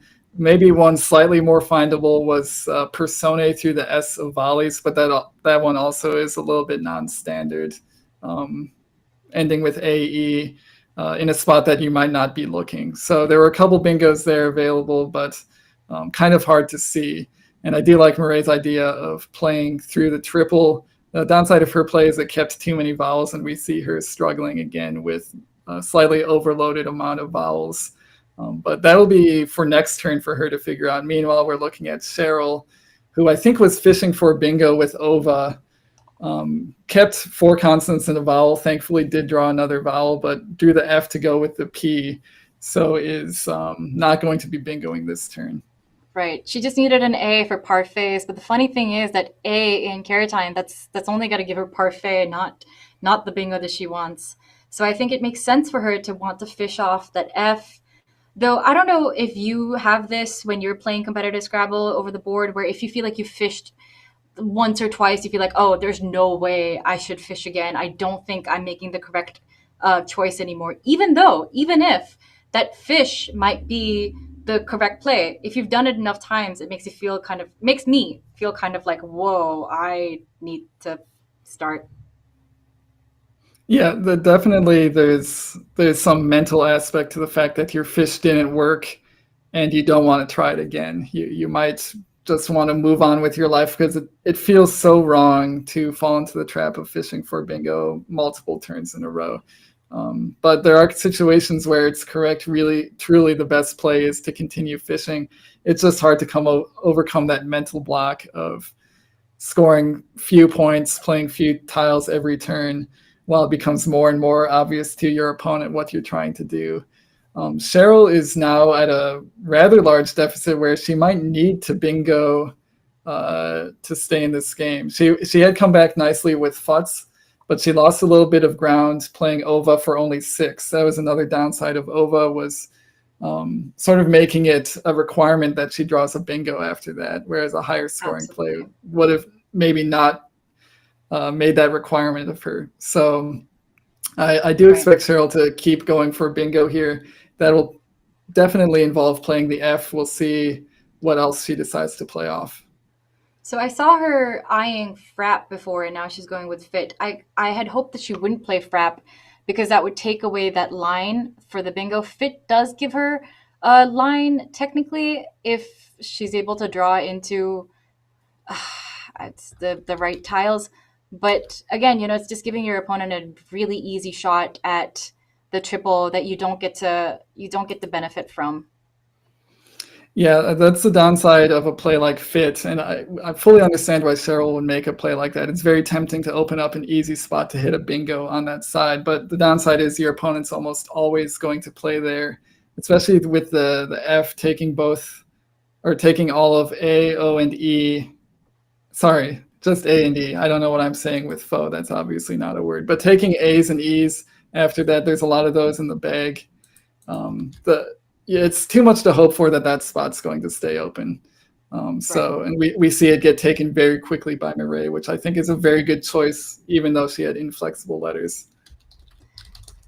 Okay, all right. She's got the X. She's got a U. If there's a great spot for XU, I imagine she's probably going to be looking for that. Otherwise, maybe Yex under a Caratine.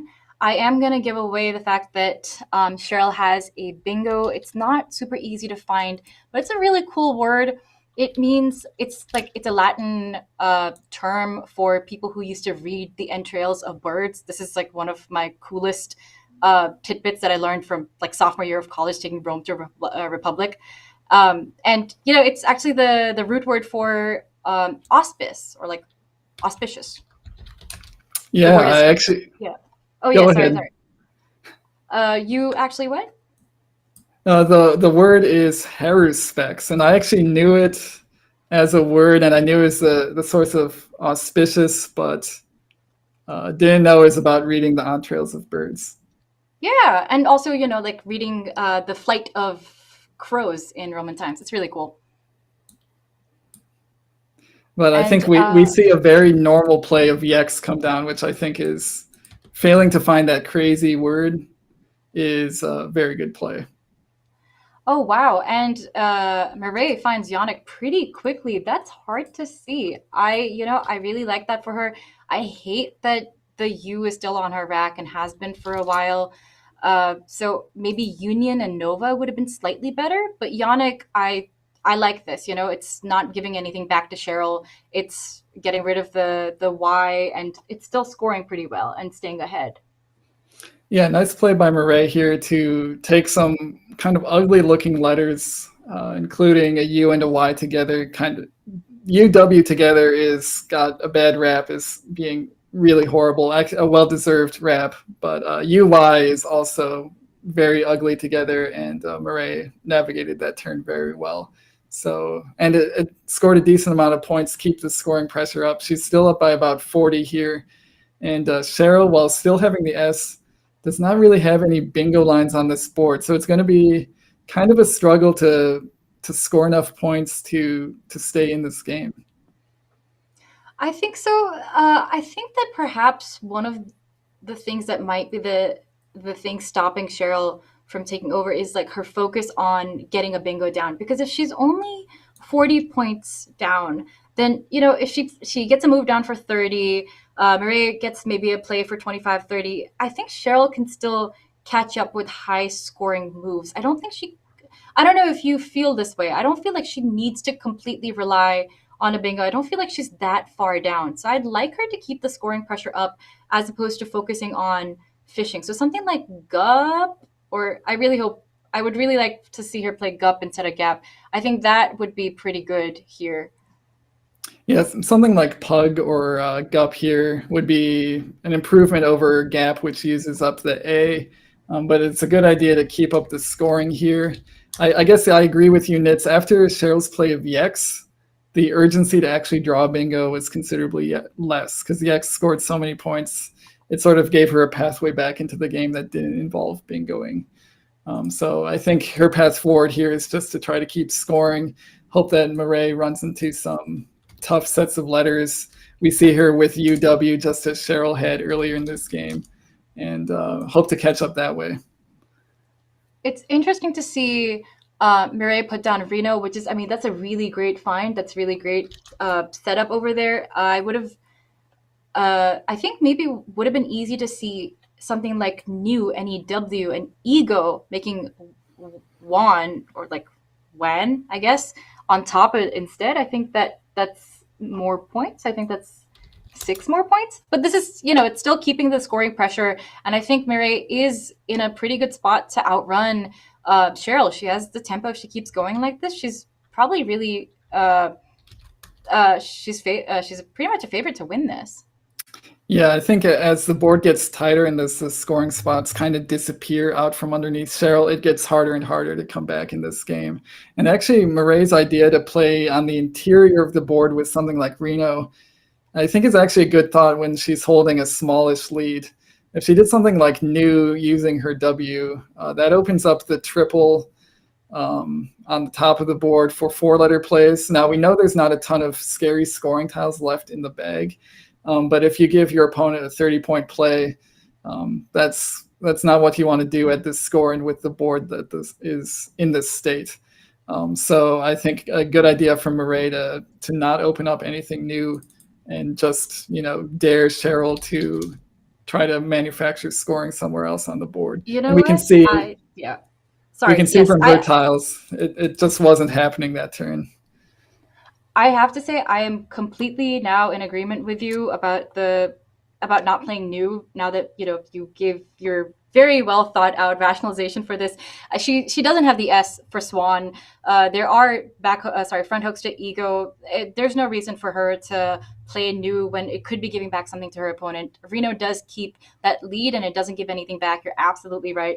That was I see your point. Yeah, the downside of Murray's play of Reno, as we said, was it keeps the W and the U. But on this board where you're not really trying to bingo, maybe you're okay with keeping slightly worse leaves. And we see Murray taking, I think, one of her highest scoring options here. She's adding the T onto it. I think leaving the T on here is good. Blocks the H up a little bit more. If Cheryl, that's basically Cheryl's last lifeline, is if she can do something with that H.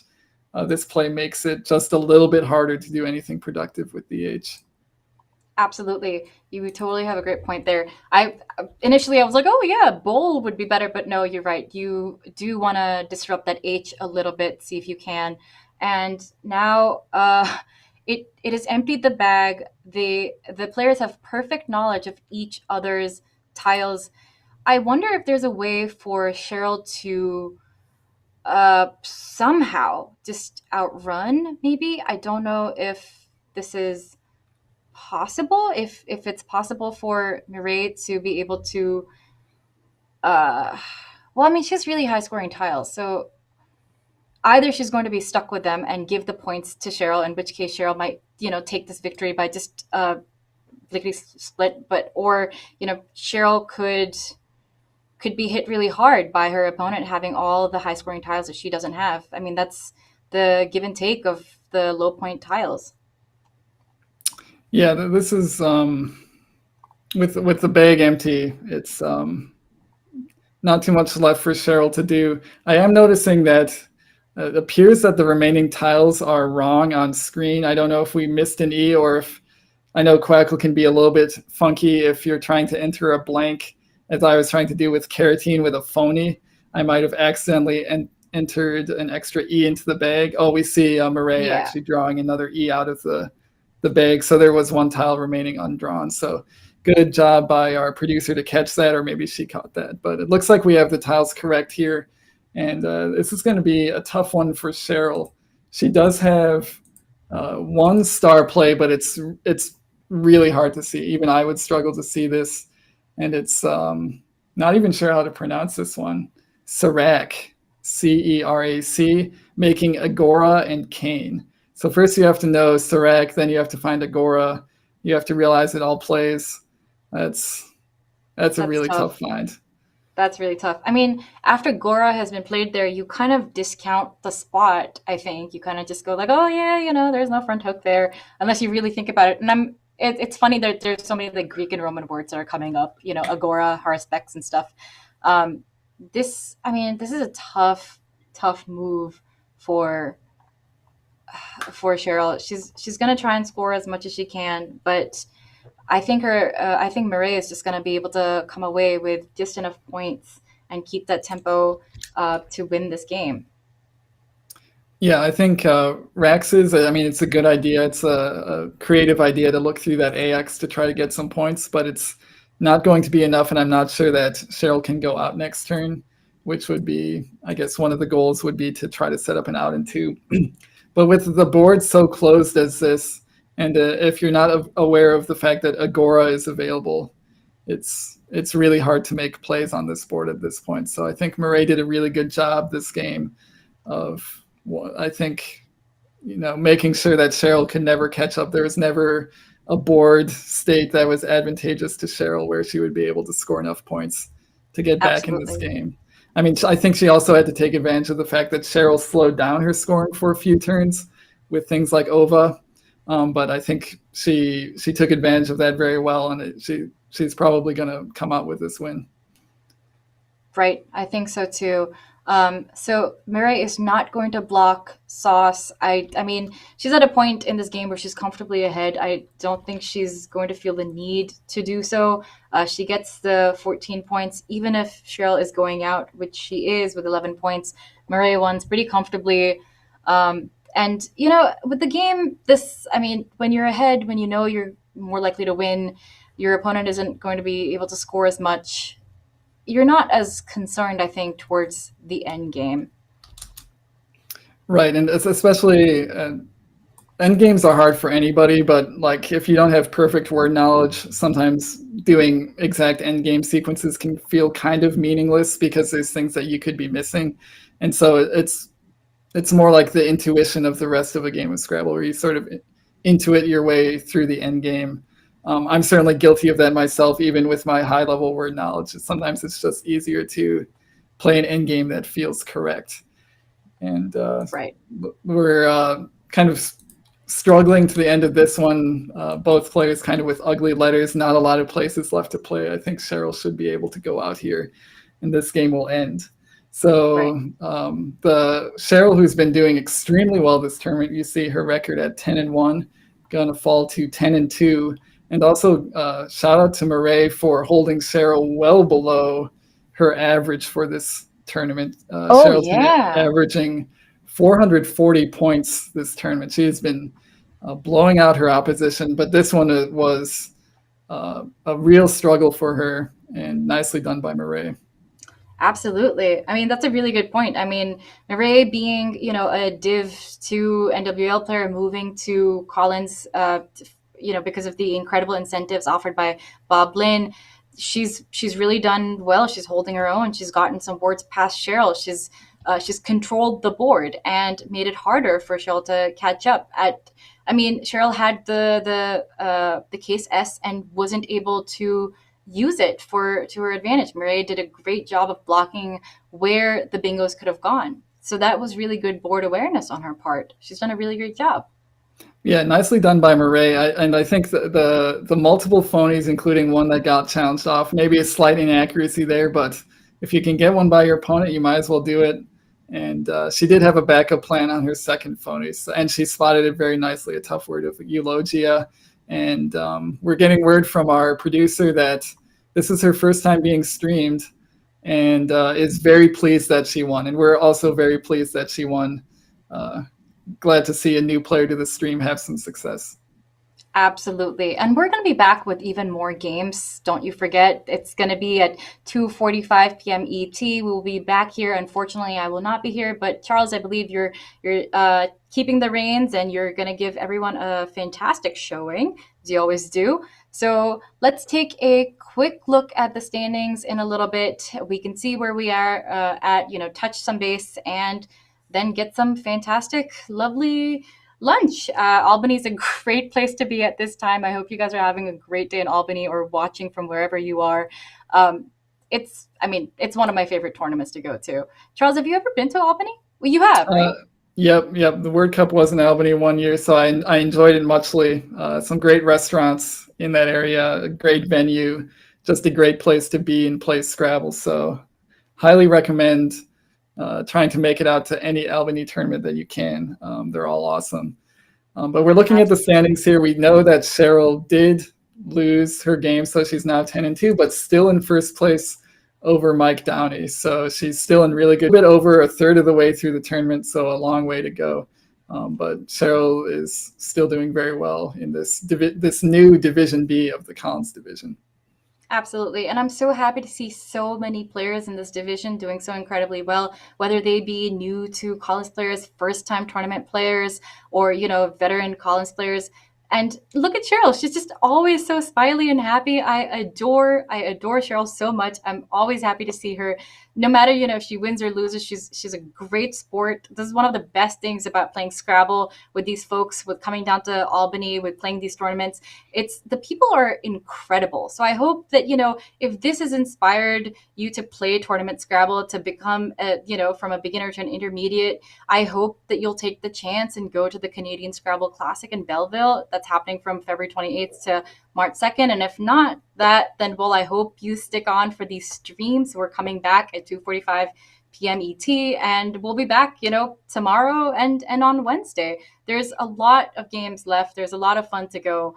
And we couldn't have done this without Let's Play Scrabble, with Josh Greenway and Kieran O'Connor being such great organizers. Josh Greenway, of course, being a fantastic producer, and Bob Lynn sponsoring this incredible stream where we get to see lovely new players taking the world by storm.